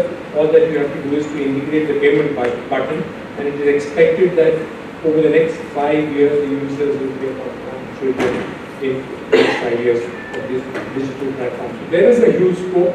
Government is working in that direction. But more importantly, I think innovations which are coming through the private sector is the initiatives which are most encouraging. Banking. Yes, we are in a mess. No denying that. And we are not in a mess, I guess, but we are in a big mess. Well, I don't really subscribe to the viewpoint that privatization only would be the panacea of public. There are a whole lot of factors to it. The minister himself mentioned that India's requirement over the next 5 to 7 years for infrastructure alone would be $1.5 trillion. Yes, I feel that lack of physical infrastructure, roads, ports, airports, etc., is constricting the growth of the Indian economy. And I think we need to put monies into that. Now, all the lending that has been done by HDFC Bank, how much of it has gone into infrastructure?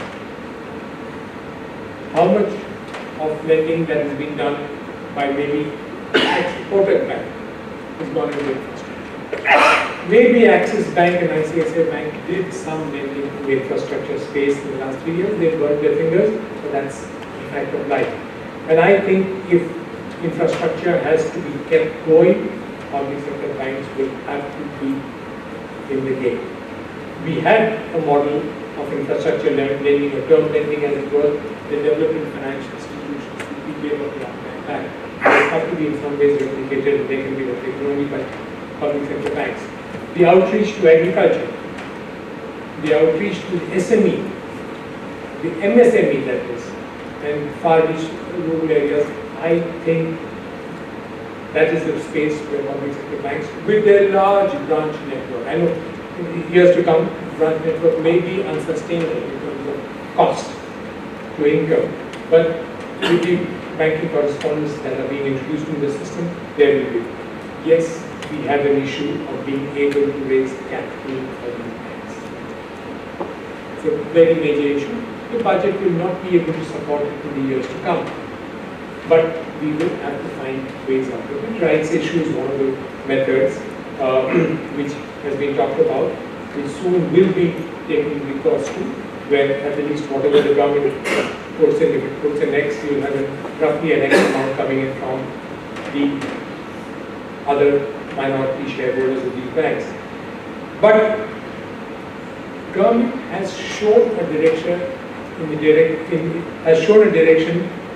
towards going private or reducing stake and capital, and that was in the IDBI bank. Even as recently as 3 days back, an answer to a question given in the parliament was, yes, government is still committed to reducing its stake in IDBI bank and bringing it below 50%. It was an announcement which was made in the 2015 budget. 2015 budget, it went slow on it because of a large number of issues. But I'm sure that once it gets on track, we will be able to do it pretty fast. If you recall, that this very government in 2003, they had introduced a bill in Parliament which wanted to draw down the government holding in public sector banks to 35%. The bill could not be passed because the government lost the election in 2004. And the government which came in 2004 was a government with left support, and obviously left wouldn't be supporting this kind of an activity. So there is number one, the example, the energy of the wage, which is the IDBI bank issue.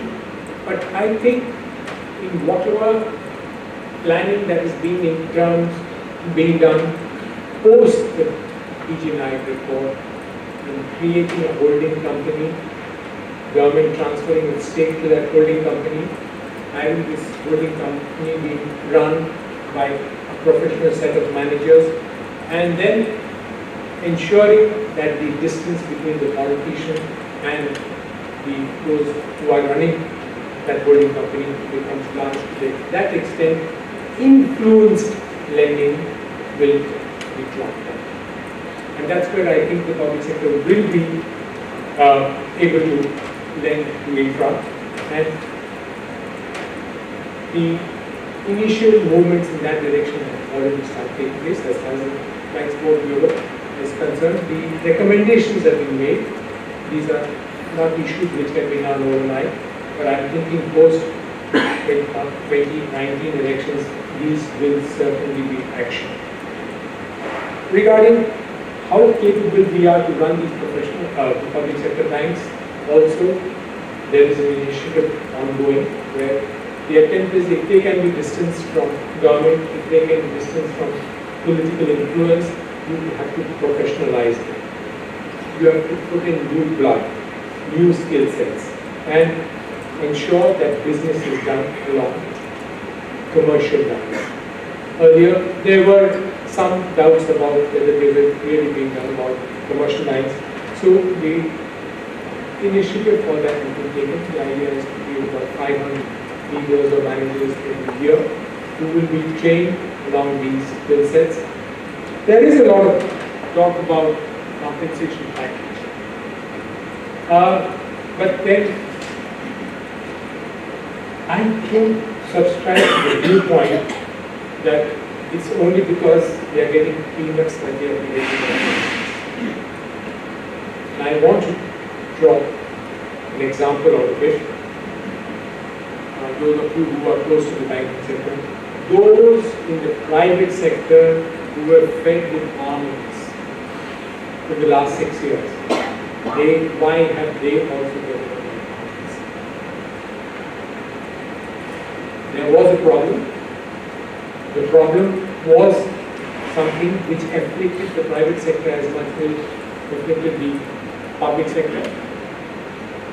Infrastructure lending had gotten itself into kind of a bind where you call it irresponsible lending, you call it collusive lending, you call it lending based on parameters which had not been properly appraised before the lending program took off, whatever it was, but it affected private and public sector, both those in the private who were in that infra space.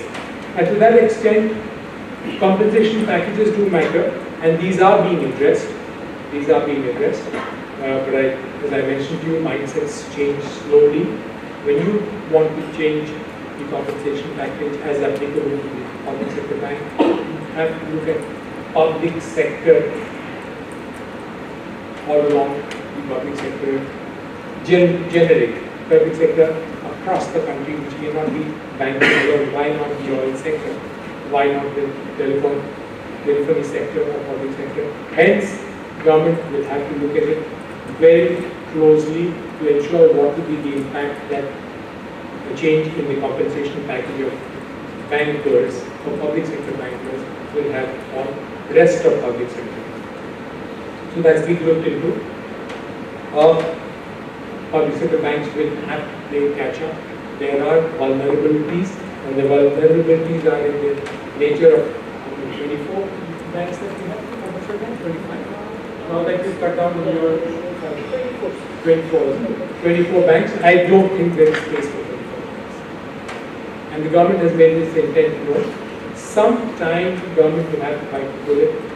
One shot take the lead, which was done by the SBI. I have the team knocked off 8 of them, 7 of them, 6 of them, and merged them into the SBI. She had her own set of problems, huge problems, but they were not unsurmountable. We were able to manage them, and I don't think you require capital support from outside to manage with it. Others may require. There is no reason why there are a large number, I don't want to name them, at least 7 to 9 of the banks, they don't deserve to be in this space because they may be under PCA, prompt corrective action. They are not in a position to be able to invest either on IT platform, either on risk management issues, either on professionalizing management, any of these things. It's best to cut the losses, merge them into something else, and then move forward so that you have maybe 6, maybe 4 large banks who can actually target the infrastructure or whatever else. Now, a word about a couple of other things also. It's beginning to happen in India's capital markets. I think we need to broad-base them. We need to deepen them. Besides the regulatory issues in it, to a very large extent, the entrepreneurs themselves were not interested in growing these markets. Because if you borrow from the public market, you have to jolly well repay. There's no question of an NPA accruing there. Whereas you borrow from the bank, maybe the bank will take a haircut, the bank will take some kind of a one-time settlement with you, and you need not repay back. It is very convenient. That is what I would call, I had mentioned earlier, collusive lending. It is an easy lending. So nobody was interested in growing that bond market, the corporate bond market, but it is beginning to take off, and I think large number of companies are beginning to raise debt, which is much cheaper from that market. The other issues, of course, 19.5%, I think that's SLR, fairly large, and I think that is capital locked up, which cannot be utilized, and I think there is a dynamic view that can be aware of it. We don't have anybody from the regulator today. Press, of course. So overall, we need around 23, 24%. There you are. Which is all money locked up. not earning anything for you. I think somewhere we have to take a calculation risk on those, and the central bank will have to take a call. Government has made an excellent beginning in terms of the insolvency and banking code. Because the infrastructure created of the NCLT is yet to be tested, because the recent circular brought out by the Reserve Bank, now everything has to go into the NCLT space. The number of benches, the number of tribunals, the number of judges sitting on them, there is a problem there, there is a constriction there, but then I think something will have to be done to increase the number to ensure that they will be able to ensure that all the cases are taken care of. Because the steel sector has been fairly well resolved. 40% record I think was taken. More will have to be taken in the non-steel sectors, but I think the resolution has begun. The last of this is the GST platform.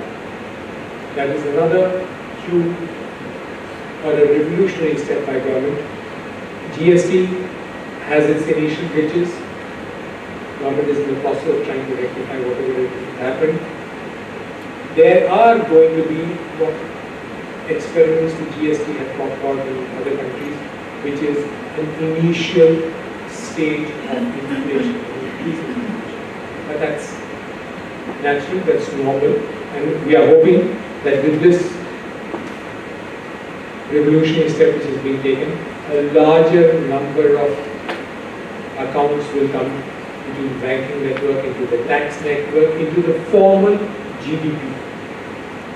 A hit was taken when the monetization took place. A hit was taken when GST was originally introduced, but I think we have been on the right track, and over the next 6 months, everything should get stabilized. And the last thing I would like to say is, somebody mentioned about the ease of doing business.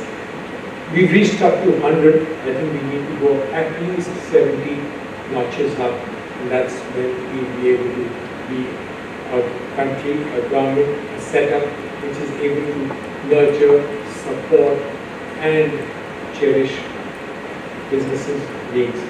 Thank you.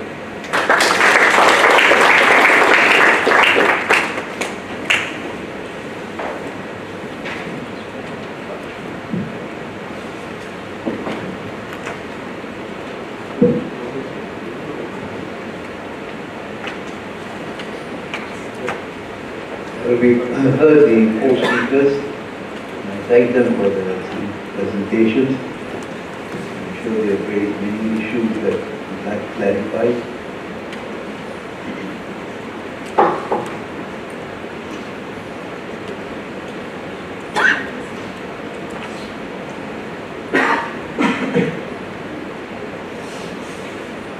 Thank you very much. I have got two questions. One for Mrs. Bhattacharya on the impact of Jan Dhan Yojana on indebtedness, and the second question is from Mr.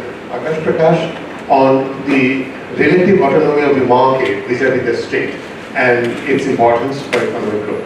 Now, in 1976, at the height of the emergency, I was doing field work in Odisha and discovered a vicious system of loaning called Chakrabuddhi. In Chakrabuddhi, I loan you some money entirely on personal guarantee. Probably a piece of paper will be signed, but no notarization. And the interest rate will be between 10 to 16%, but it will be calculated every month. At the end of the month, if you don't pay back, the unpaid interest will be added to the original loan, and it will flow up. And how bonded labor was being produced. My question is, that was a long time ago. I would like to know what has happened, and is Jan Dhan Yojana biting into that kind of indebtedness? For Mr. Akash Prakash, shall I ask both questions? Okay. And I'm only a political scientist. I don't really understand money. But from what we got as undergraduates was that the importance of market being independent of the state. A mature market would set up its own priorities and will know exactly what to invest. State interference would come as a suboptimal injection. I mean, that's the folklore wisdom. The question to you is, I mean, listening to you, I got the feeling that India is moving toward that maturity, where the economic market is becoming independent of the state, more or less. But then comes the demonetization, a brutal stab into the market by the state. So, where are we going to? Thank you. Regarding this indebtedness of the rural masses, actually, this is literally the point, that we are trying to make through financial inclusion. If you look at a rural family, there are normally two events because of which they get pushed into this bonded lifetime. And one of them is an illness in the family. The other is some kind of a wedding or some kind of thing like this.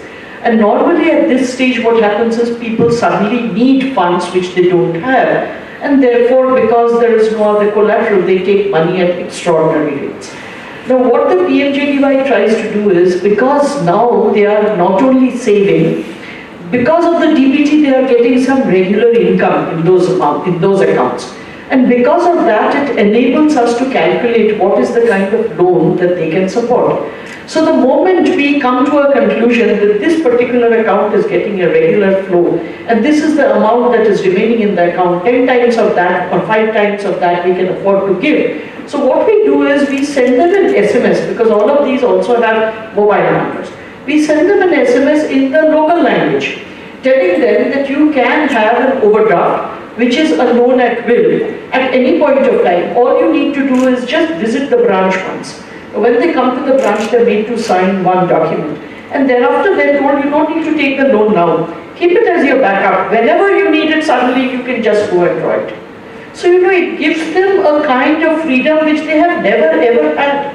And I think that is why it is so very important to have accounts of this nature. And so even widows who are getting a widow pension, sometimes they don't need much, In the rainy season, they just need some waterproof material for the roof. They take 500 rupees and they end up paying 5,000 rupees for it if they take it from an informal source.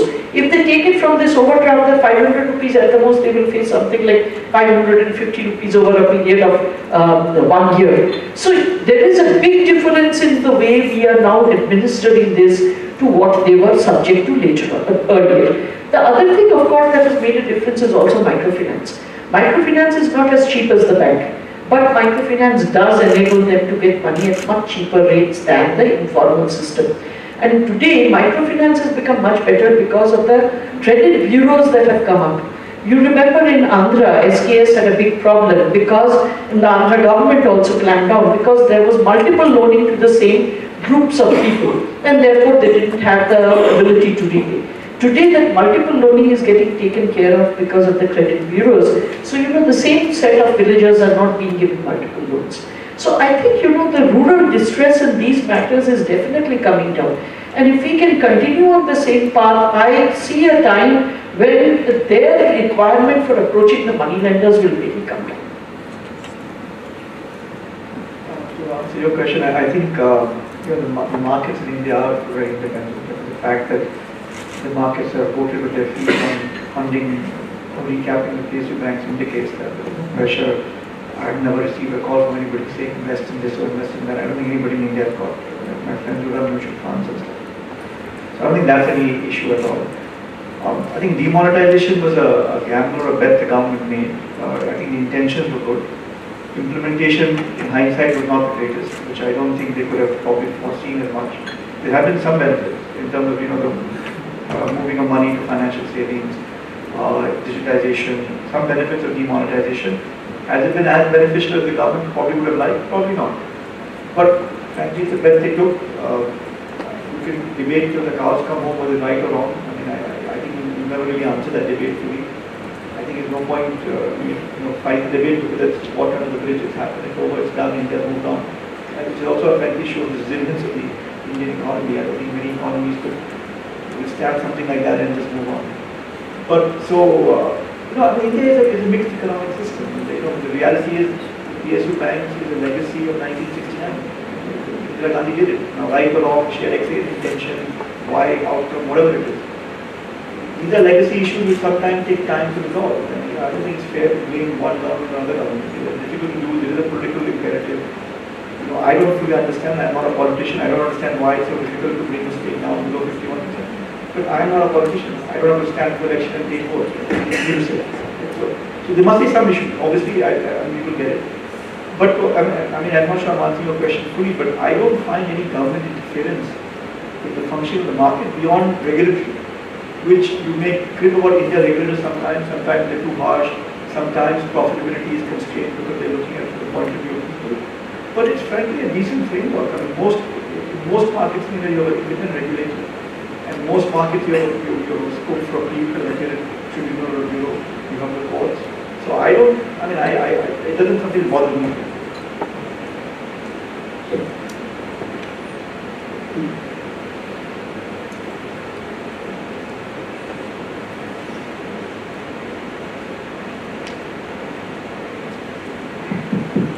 I think the elephant in the room is privatization of public sector banks.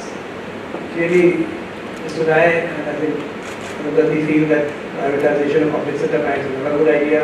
Piyush and many others here probably feel that there is no other solution but to privatize the bank. So I would love to hear Mr. Bhattacharya's view on why you think privatizing or bringing the state down substantially of the public sector banks, when the state bank already holds 30% of the market. So the government has enough hold to do its special schemes for the poor or whatever else they want to do. To have this other 24 banks which are losing money and as Akash has pointed out, need horrendous amount of capital. And my view is the capital directly put into infrastructure is better than putting it to these banks. Why do you think we should not privatize those banks or bring it down to very substantial level? When they have for 50 years lost money consistently. First and foremost, why it can't be done, I cannot answer. Again, I'm not a politician. So I have really no understanding as to why it can't be done. We definitely can look at a viability. Now, if you tell me that these banks have been losing money and then blame the banks, I think it's a little unfair. It's a little unfair because, if you look across the world, will you find a single organization where the head and the top management get changed every 2 years, regardless of whether they're performing or non-performing, and still expect that particular company to do well? Does it ever happen? It's not only that, one CEO might exit and the next CEO might come in a year and 1 month later. And that bank in the meanwhile is left hanging. Have you ever seen an organization of this nature really flourishing? So I think we need to look back as to what has really, stopped the growth of these organizations and understand what needs to be done. There is something called a National Institute of Bank Management in India. And this was set up at a time when there was no banking and finance degree or diploma in the market. And it was done specifically in order to train people at the postgraduate level in banking. Now, the equity of that particular organization is contributed by the public sector banks. The recruitment from there is done by the private sector. The public sector is not allowed to recruit from that.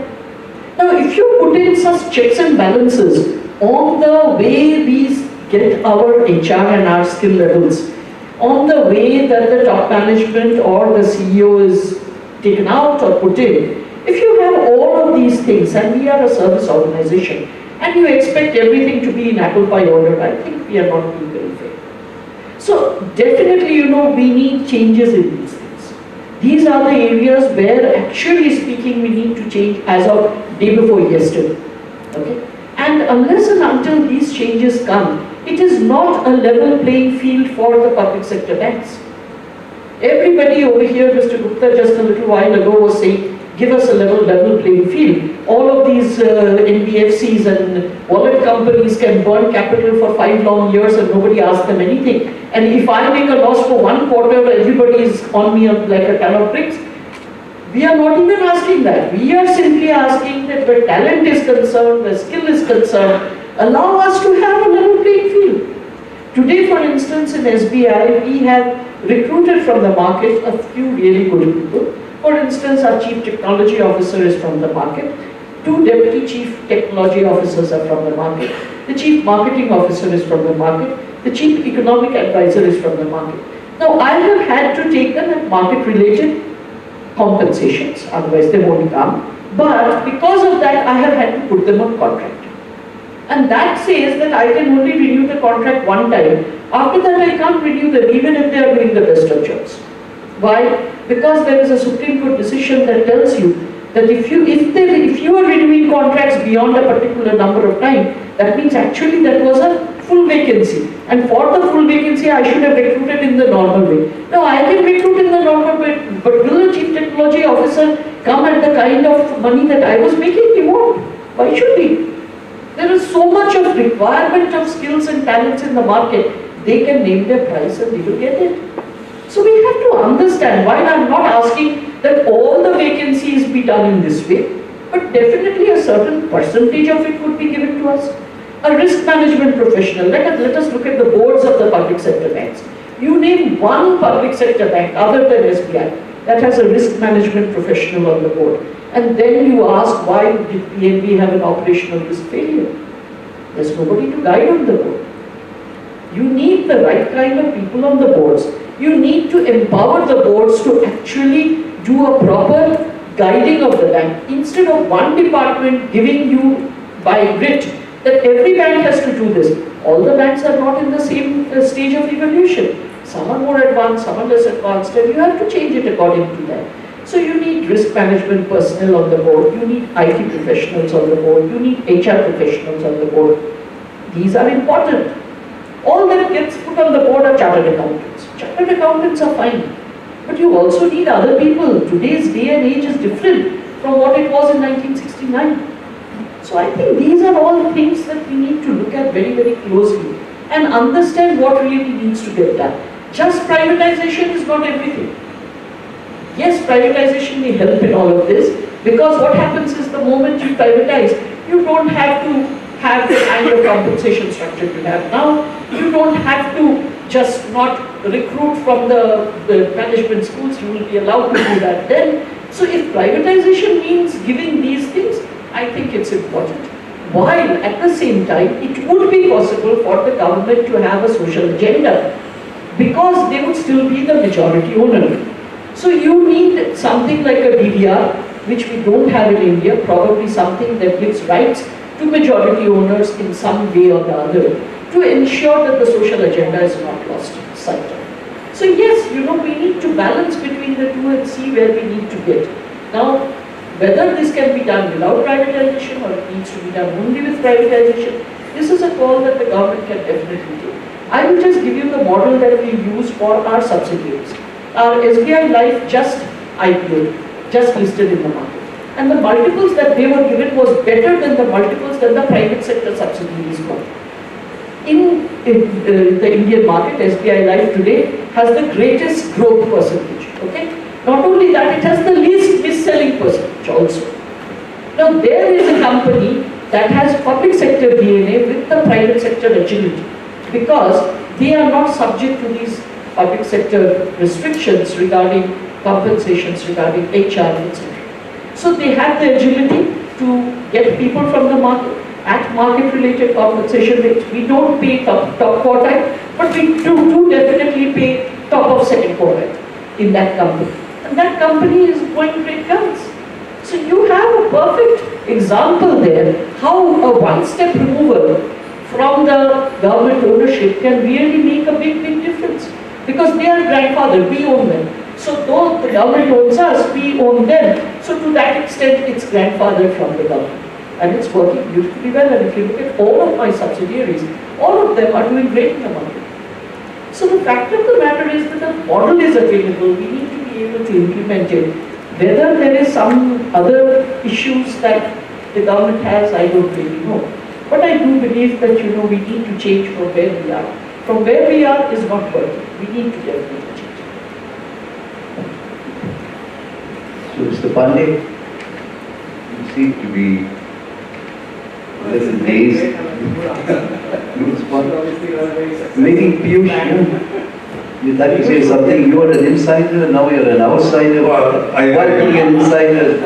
Joe, I guess I agree with Arundhati. My point is only simply, the things that need to be changed are all of these, talent, CEO, etc. Privatizing is a shorthand for saying you can achieve all this. As long as you can strip and divorce ownership from all of the stuff, the practical reality of the world is that if you own the company, you cannot change it as quickly, or you will not let it change quickly as if you have some controls but somebody else owns the company. So to me, privatization achieves this agenda. By the way, just on this subject, this whole thing about public sector banks are the only ones who will lend to SME, agri, infrastructure and so on. So there are two or three things to think about. Number one, around the world, infrastructure gets financed, farmers get financed, SME gets financed. It's not a unique problem in India that the only places that need financing, so only public sector can do that.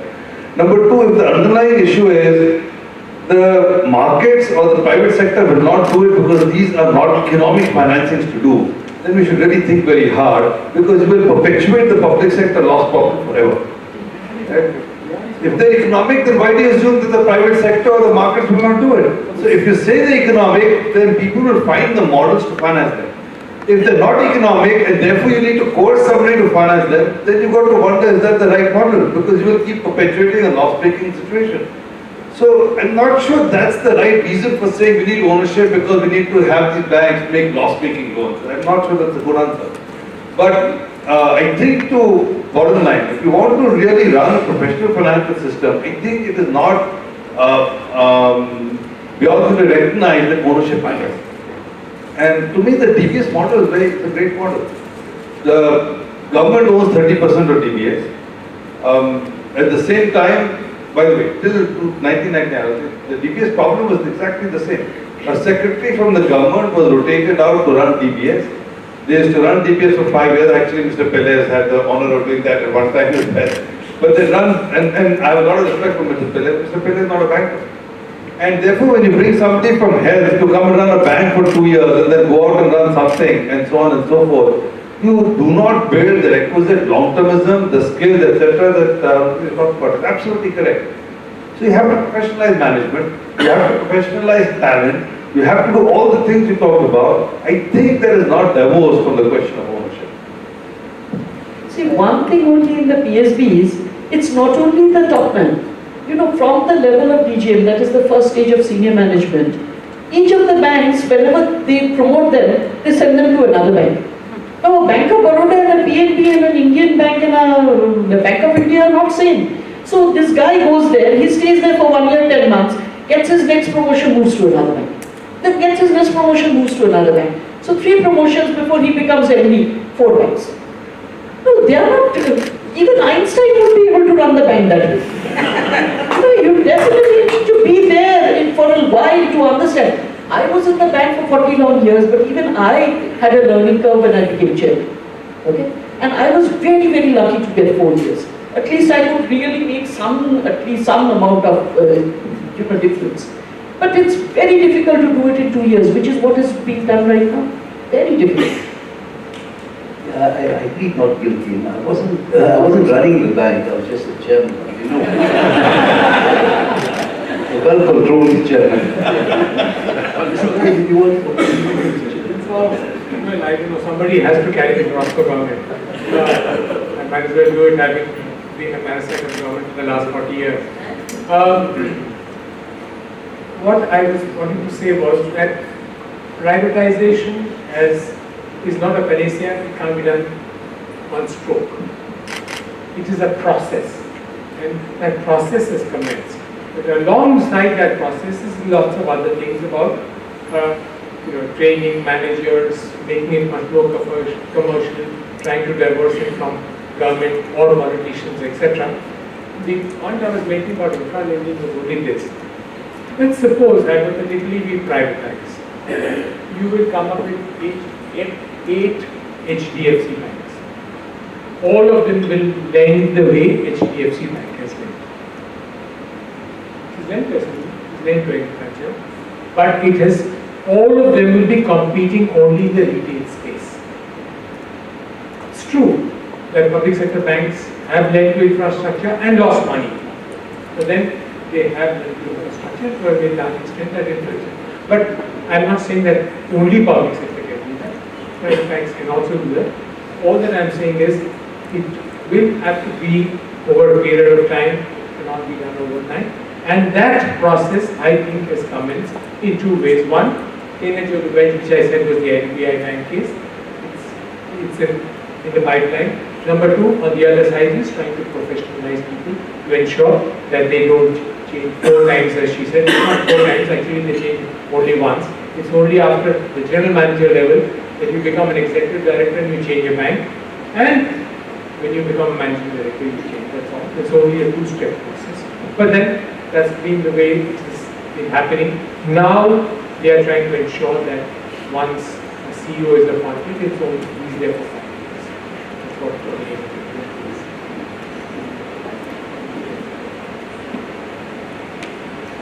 My name is Supriya Sen, and I have been working in the infrastructure sector and the banking sector for so many years that this question that I have, banking is not so different, or even infrastructure is not so different as a business.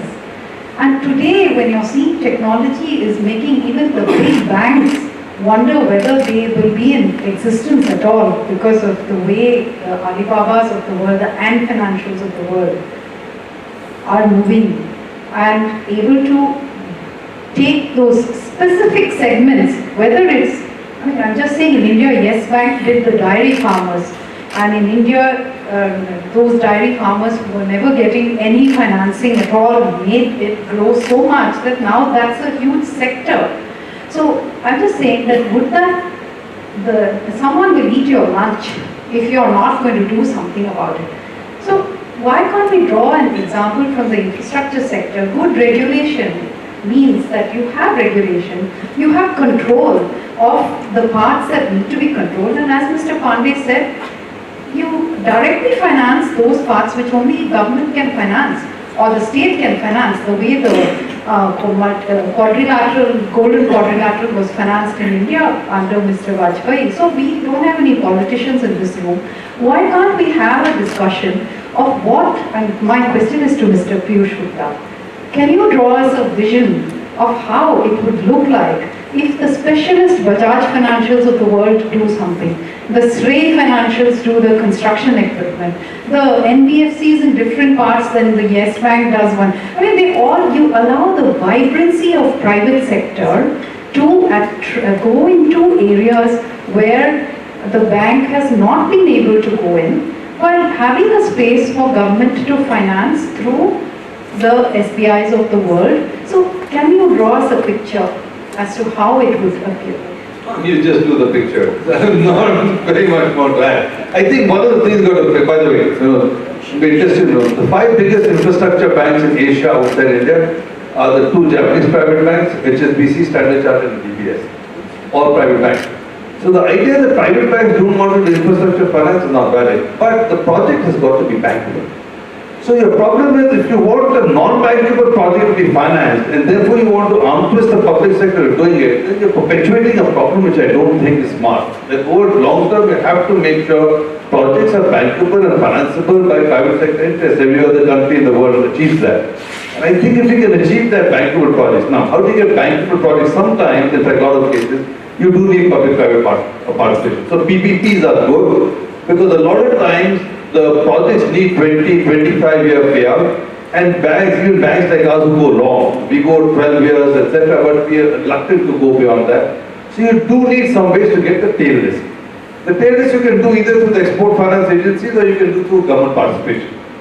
So there is a role for government direct participation, there is a role for other support export kind agencies, but I do think a large part of that brunt of this thing can also be taken by private sector players. But the general vision is that you let private participation in a whole bunch of activities create a vibrant system. I would agree with that. And I think that's beginning to happen in that.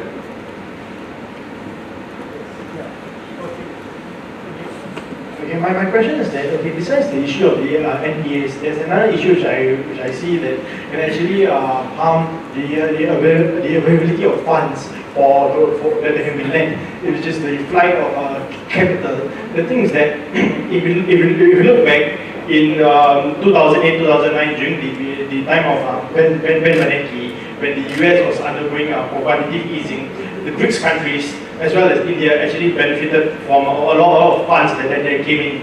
That time there was a flood of funds, and now I think that there could be a flight of funds. It was just two nights back. The new chair of the Federal Reserve, Jerome Powell, increased interest rates by 25 basis points. And if the US increase interest rates further, do you think that the flight of funds is going to actually harm the banks in terms of the availability of funds? The other point that I just want to ask is regarding the State Bank of India. Does the bank runs on an ideology when it comes to risk management and lending? Because I think a very important moral issue that I see is that we have the billionaires, the capitalists who actually can abscond with billions of dollars from the public sector banks, while we always see reports of farmers having to kill themselves because they're not able to pay loans. So what's the ideology of the SBI? Thank you. The question on the right of capital is a very often asked question. Our data is the Indian market was opened up to foreign investment in 1993, just 25 years ago. There has not been 1 year in the last 25 years where India has got net negative capital, including 2000. So for 25 years this hasn't happened. And 25 years we've gone through various cycles, good, bad, global financial crisis, Asian crisis, like ABCD. So one is that the data doesn't indicate that that's something which is going to be a massive risk for India. You may have money coming in, no coming out. Second is the quantum of capital now is slightly different. The Indian market, the market cap of the Indian equity markets is nearly $2 trillion, number one. So the scale of a flow of capital, even if it's $10 billion negative, will hurt the market, yes. We have $400 billion of foreign exchange reserves. Can the reserves handle it? Yes. Can the market handle it? In the sense the market will come down, yes, but not dramatically.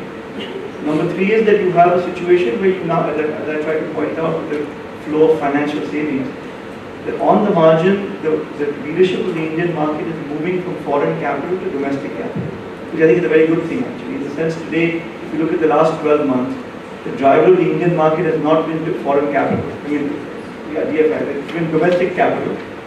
Last 12 to 18 months, the bond markets have seen significant foreign capital, the equity markets have not. The equity markets have gone up more than 50-60%, almost entirely on the back of domestic flows. So to answer your question, I think to summarize, in the 10-15 years ago, this would have been a real big risk for India. There was no large domestic capital base, we didn't have the reserves, the markets were smaller. Today, the size and breadth of the Indian market, the quantum of foreign capital, of domestic capital, indicates that the markets are much more resilient, can handle this type of risk. And the hard data is the last 25 years has not been 1 year. India has got net negative capital. On the capital flows, you have to understand two differences that has happened in India. One, of course, is the demography. Today, we are adding about 1 million people to the workforce every month. That being the case, these youngsters that are coming into the workforce are far more willing to take risk. They are not as risk averse as our generation. Okay? So they have a long way to go. They are not supporting their earlier generation that is still working. They are not part of extended families that need support. So first and foremost, they have some amount of disposable income. Second, their risk appetite is far better, so they don't need to necessarily keep it in banks, which were considered zero risk. So they are willing to go into the markets. That's one. The second thing is a product innovation that has happened in India. It's called SIP. It's a systematic investment plan. So instead of having to put 10,000 rupees minimum into the market, you can put in 1,000 rupees per month into a mutual fund. Now this giving money to a mutual fund in little bits exactly fits the kind of disposable income that Indians currently are beginning to have. So you have a very large number of people who are now contributing into the SIPs. And what happens when you have this money? The fund manager is getting a flow of funds regardless of whether the market is turning down or up. Because this is a mandate that is given for 1 year, 2 years, even 5 years at a time. So on a regular course, the fund manager has money which he has to deploy into the markets. And therefore, even when the market is falling, he is buying. Okay? And that automatically creates a flow. The market just doesn't drop the way it used to drop earlier, when the money used to flow in good times and simply get sucked out in bad times. So the entire mutual fund market and the capital markets are seeing a very quantitative and a qualitative change both in India, and that's good for everybody. The second thing regarding your question about State Bank of India and what is its ideology. In State Bank of India, our ideology is that we should do business which is commercially viable, which is profitable, but at the same time with social equity. Okay? And if you look at these farmer suicides, what makes you think that these farmers are committing suicide on account of bank loans? If you look further into them, you will find most of them are committing suicide because they have loans to the money lenders. And one of the reasons for this is, as I told you, tenant farmers. Tenant farmers cannot be lent by the banking system because they have no papers. We need at least some papers to determine that that farmer is actually on the land and is actually, farming it. You go through the farmer suicide data. You will not find a single farmer suicide from West Bengal. One of the reasons for that is in West Bengal 30 years back when the left-hand government came in, they did the tenant farmer registration. These were called the burger rights, and that's one of the reasons why the left front stayed in power over there for 25 long years.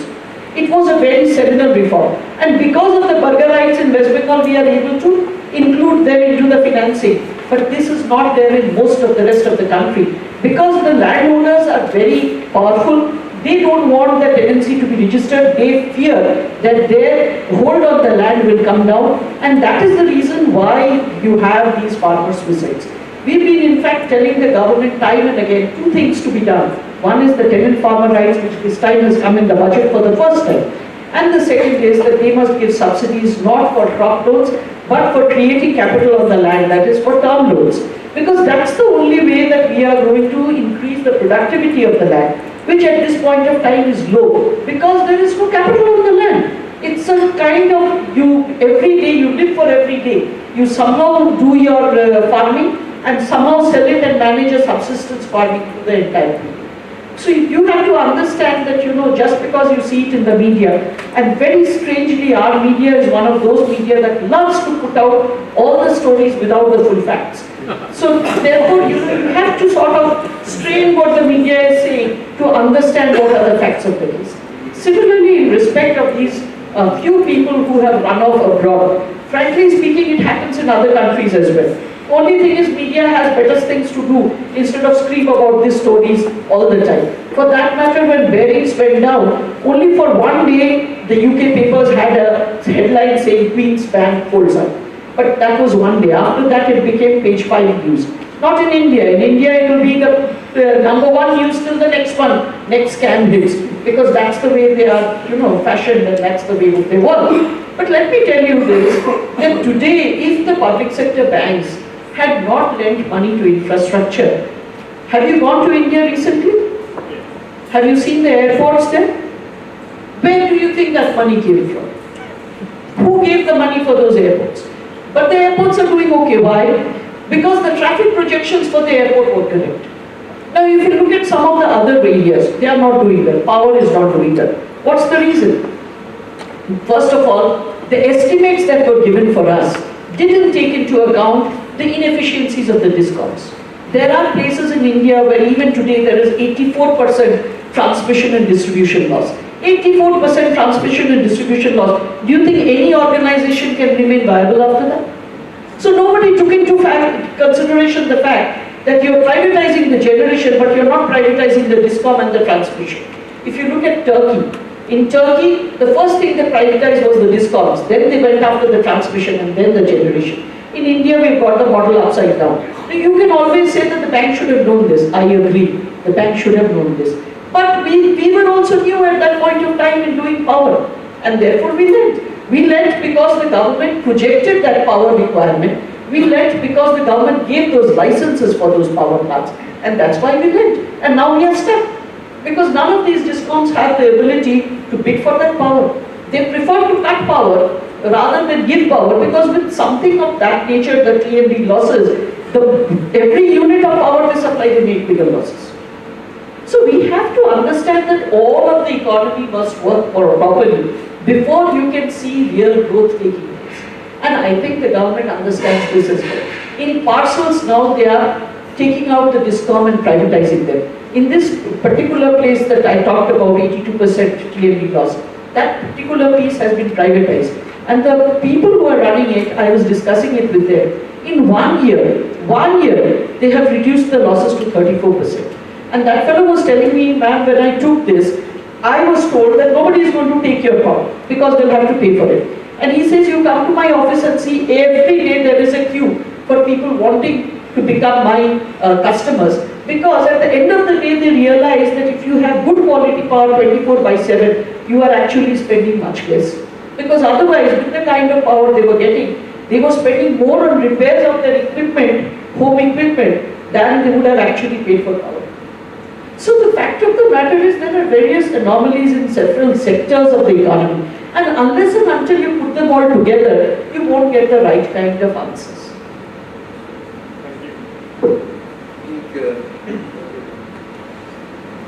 Just one question.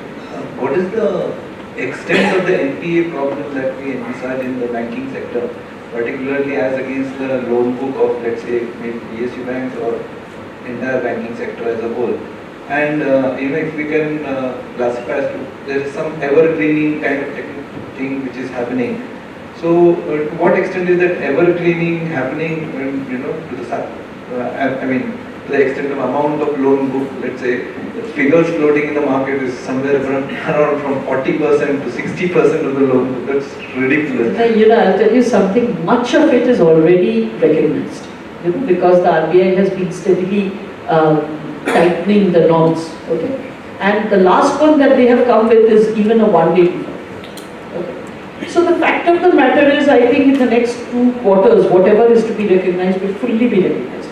In any case, much of the bigger stuff is already recognized and is part of the watch list that the banks have put out.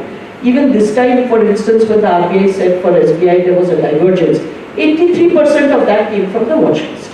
Now, the reason why we had not classified that amount and kept it on the watch list, we acknowledge that there is stress in the account.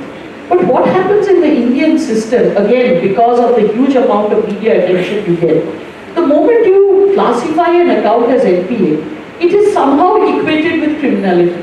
And because, it is the public sector that's lending, the public sector stops lending to an operating account if it is classified. Now, if you stop lending, you take away the liquidity of an account that is still operating, all that happens is the unit stops and the value deteriorates. Okay, the value erodes. And therefore, it is preferable to keep on a holding operation while you try to resolve it. But it's not as though you're not acknowledging it and not keeping some kind of floating provision on it. You are acknowledging it by putting it on the watch list. Okay. So the fact of the matter is, I don't think there is much more that is going to come out. In any case, the amount of lending has been very little in the last 3 to 4 years. The lending has come down severely. There is hardly any project lending, excepting for renewables, there is hardly any lending. So I don't think, you have too much surprises left. And given the kind of draconian rules that have come in, the only issue is that even a one-day default, if it becomes a problem, then there would be certain sectors that would be very badly hit. For instance, power. Because I don't think there is a single discom in the entire country that pays on time. So everybody who supplies power then would become that. So we really need to understand where we are going. But I think over a period of time, things will settle down. And there is not too many of these large accounts that are left in the system. They have all been recognized. Well, there's still a few hands, and I'm told that we have only 5 minutes left, after which the power will be short. Okay,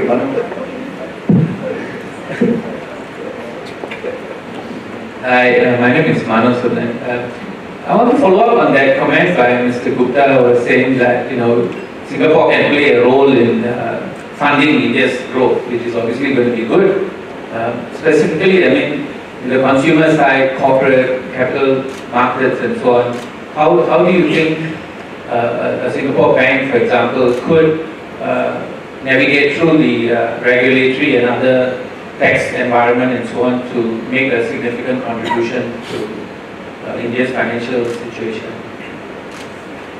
When I said Singapore can play a role, it's not so much the only three Singapore banks. Right? So we already have a presence as the UOB has a presence in India. Our balance sheets are small, so we will not move the needle directly. It is the capacity of Singapore to be a capital raising center, which is both for Indian banks and Indian corporate to actually fund themselves in the Singapore markets, both for debt capital and equity capital. That was the reality.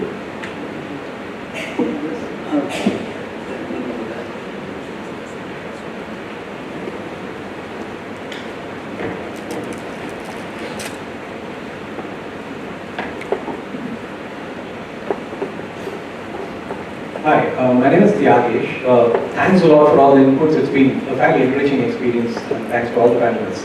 A couple of probably cynical observations. I think a lot of the discussion started getting relegated to a privatization versus a public sector bank sort of thing. Warranted maybe, given the context of the changing landscape. But less than 10 years back, the bulk of the banks that went kaput globally were privatized with private compensations. And ironically, the payload happened with taxpayers' monies. A question to all the panelists: do you really think, for all the brouhaha we have about privatization of private banks and their conduct and the NBFCs and the rest of the system, apart from the PSB system, the Indian sector, the Indian financial landscape, really has the risk controls and accountability systems in place to not go kaput the way the global banks did? And if so, where do you think the accountability mark will stop? Because I don't see any change having happened in the judicial system. People are still roaming around at large. Yes, steps have been taken. That is the NCLT, that is the bankruptcy law. And that's probably a question Mr. Rai can answer. What has actually happened? Nothing seems to have happened. So, are we harping too much on the private versus public thing when the panacea just doesn't seem to be there? Privatization is not the panacea, I would argue. And there again, the second question I would come to is, if you really look at what goes beyond the cost of funds on the balance sheet, it's compensation costs. For the sort of compensation that probably rates well above the average of industry and peer group, do you really think accountability is taken into consideration?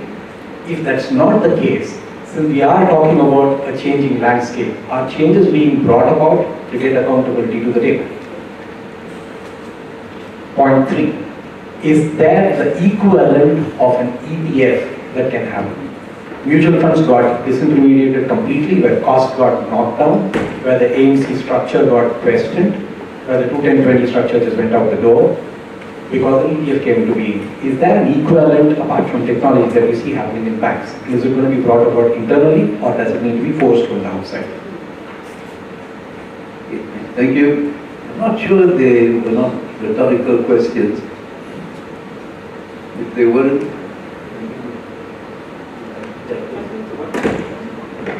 I think one question, I think is a fair question, which is that I think Mr. Vinod Rai also alluded to that, which is that there are some very large private banks which have done almost as bad as public sector banks, right? And there hasn't been much accountability. I think it's a fair comment. And I think that's really a comment on the quality of the boards.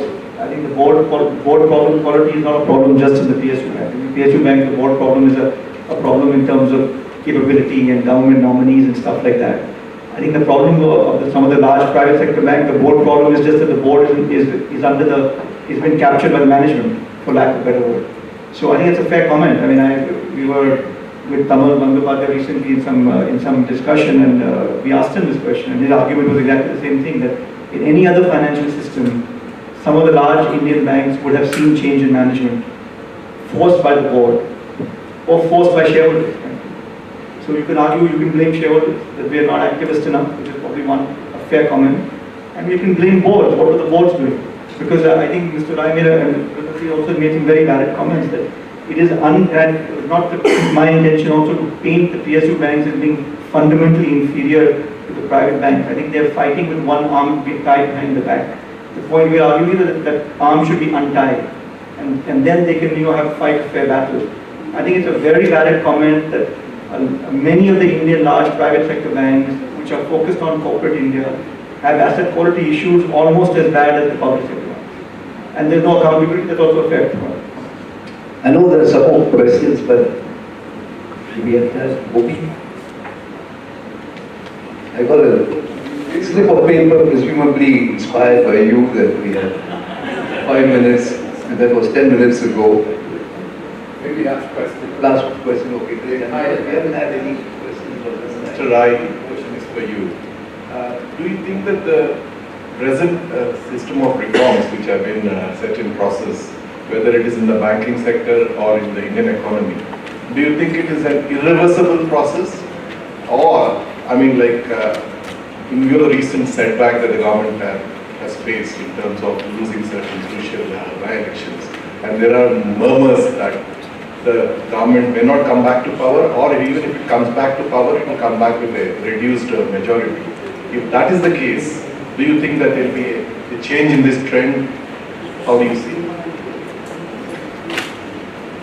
When I looked hard and deep into the crystal ball, I couldn't figure out what 2019 is going to take forth for us. But let me say, 1991, we set course in certain set of reforms. We performed, we stabilized, we consolidated. Turn of the millennium, we went in for VAT. GST was supposed to be around the corner. It took its own bite, but GST has also come.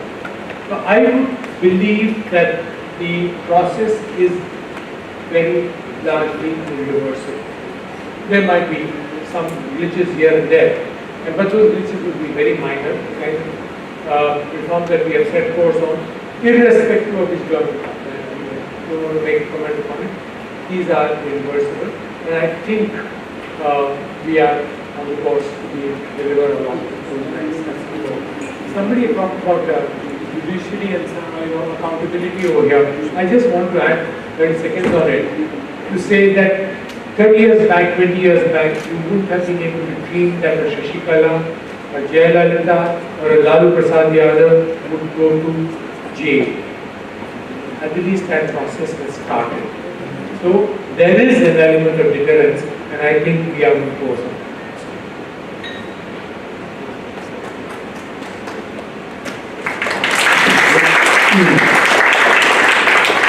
It just leaves me to thank the board distinguished panelists. I enjoyed the session, and I hope, I'm sure most of you did, and I hope all panelists as well. Thank you for your elucidation, a very challenging but interesting subject, and no doubt we will continue to discuss these issues for quite some time. Thank you, Mr. Pillai, our distinguished panelists. I would now like to invite Ambassador Gopinath Pillai to present tokens of appreciation to our invited panelists and the chairperson.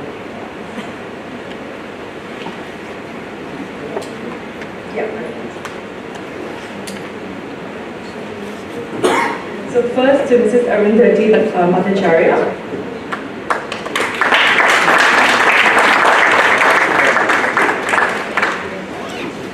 Then to Mr. Akash Prakash. Mr. Piyush Gupta.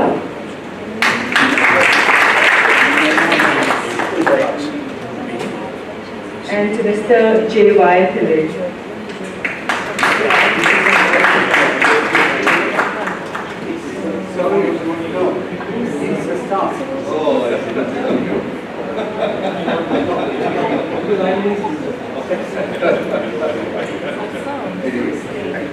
Thank you, Ambassador Pillai. With that, we thank you for your participation and hope to see you at the next ISAS event. Thank you.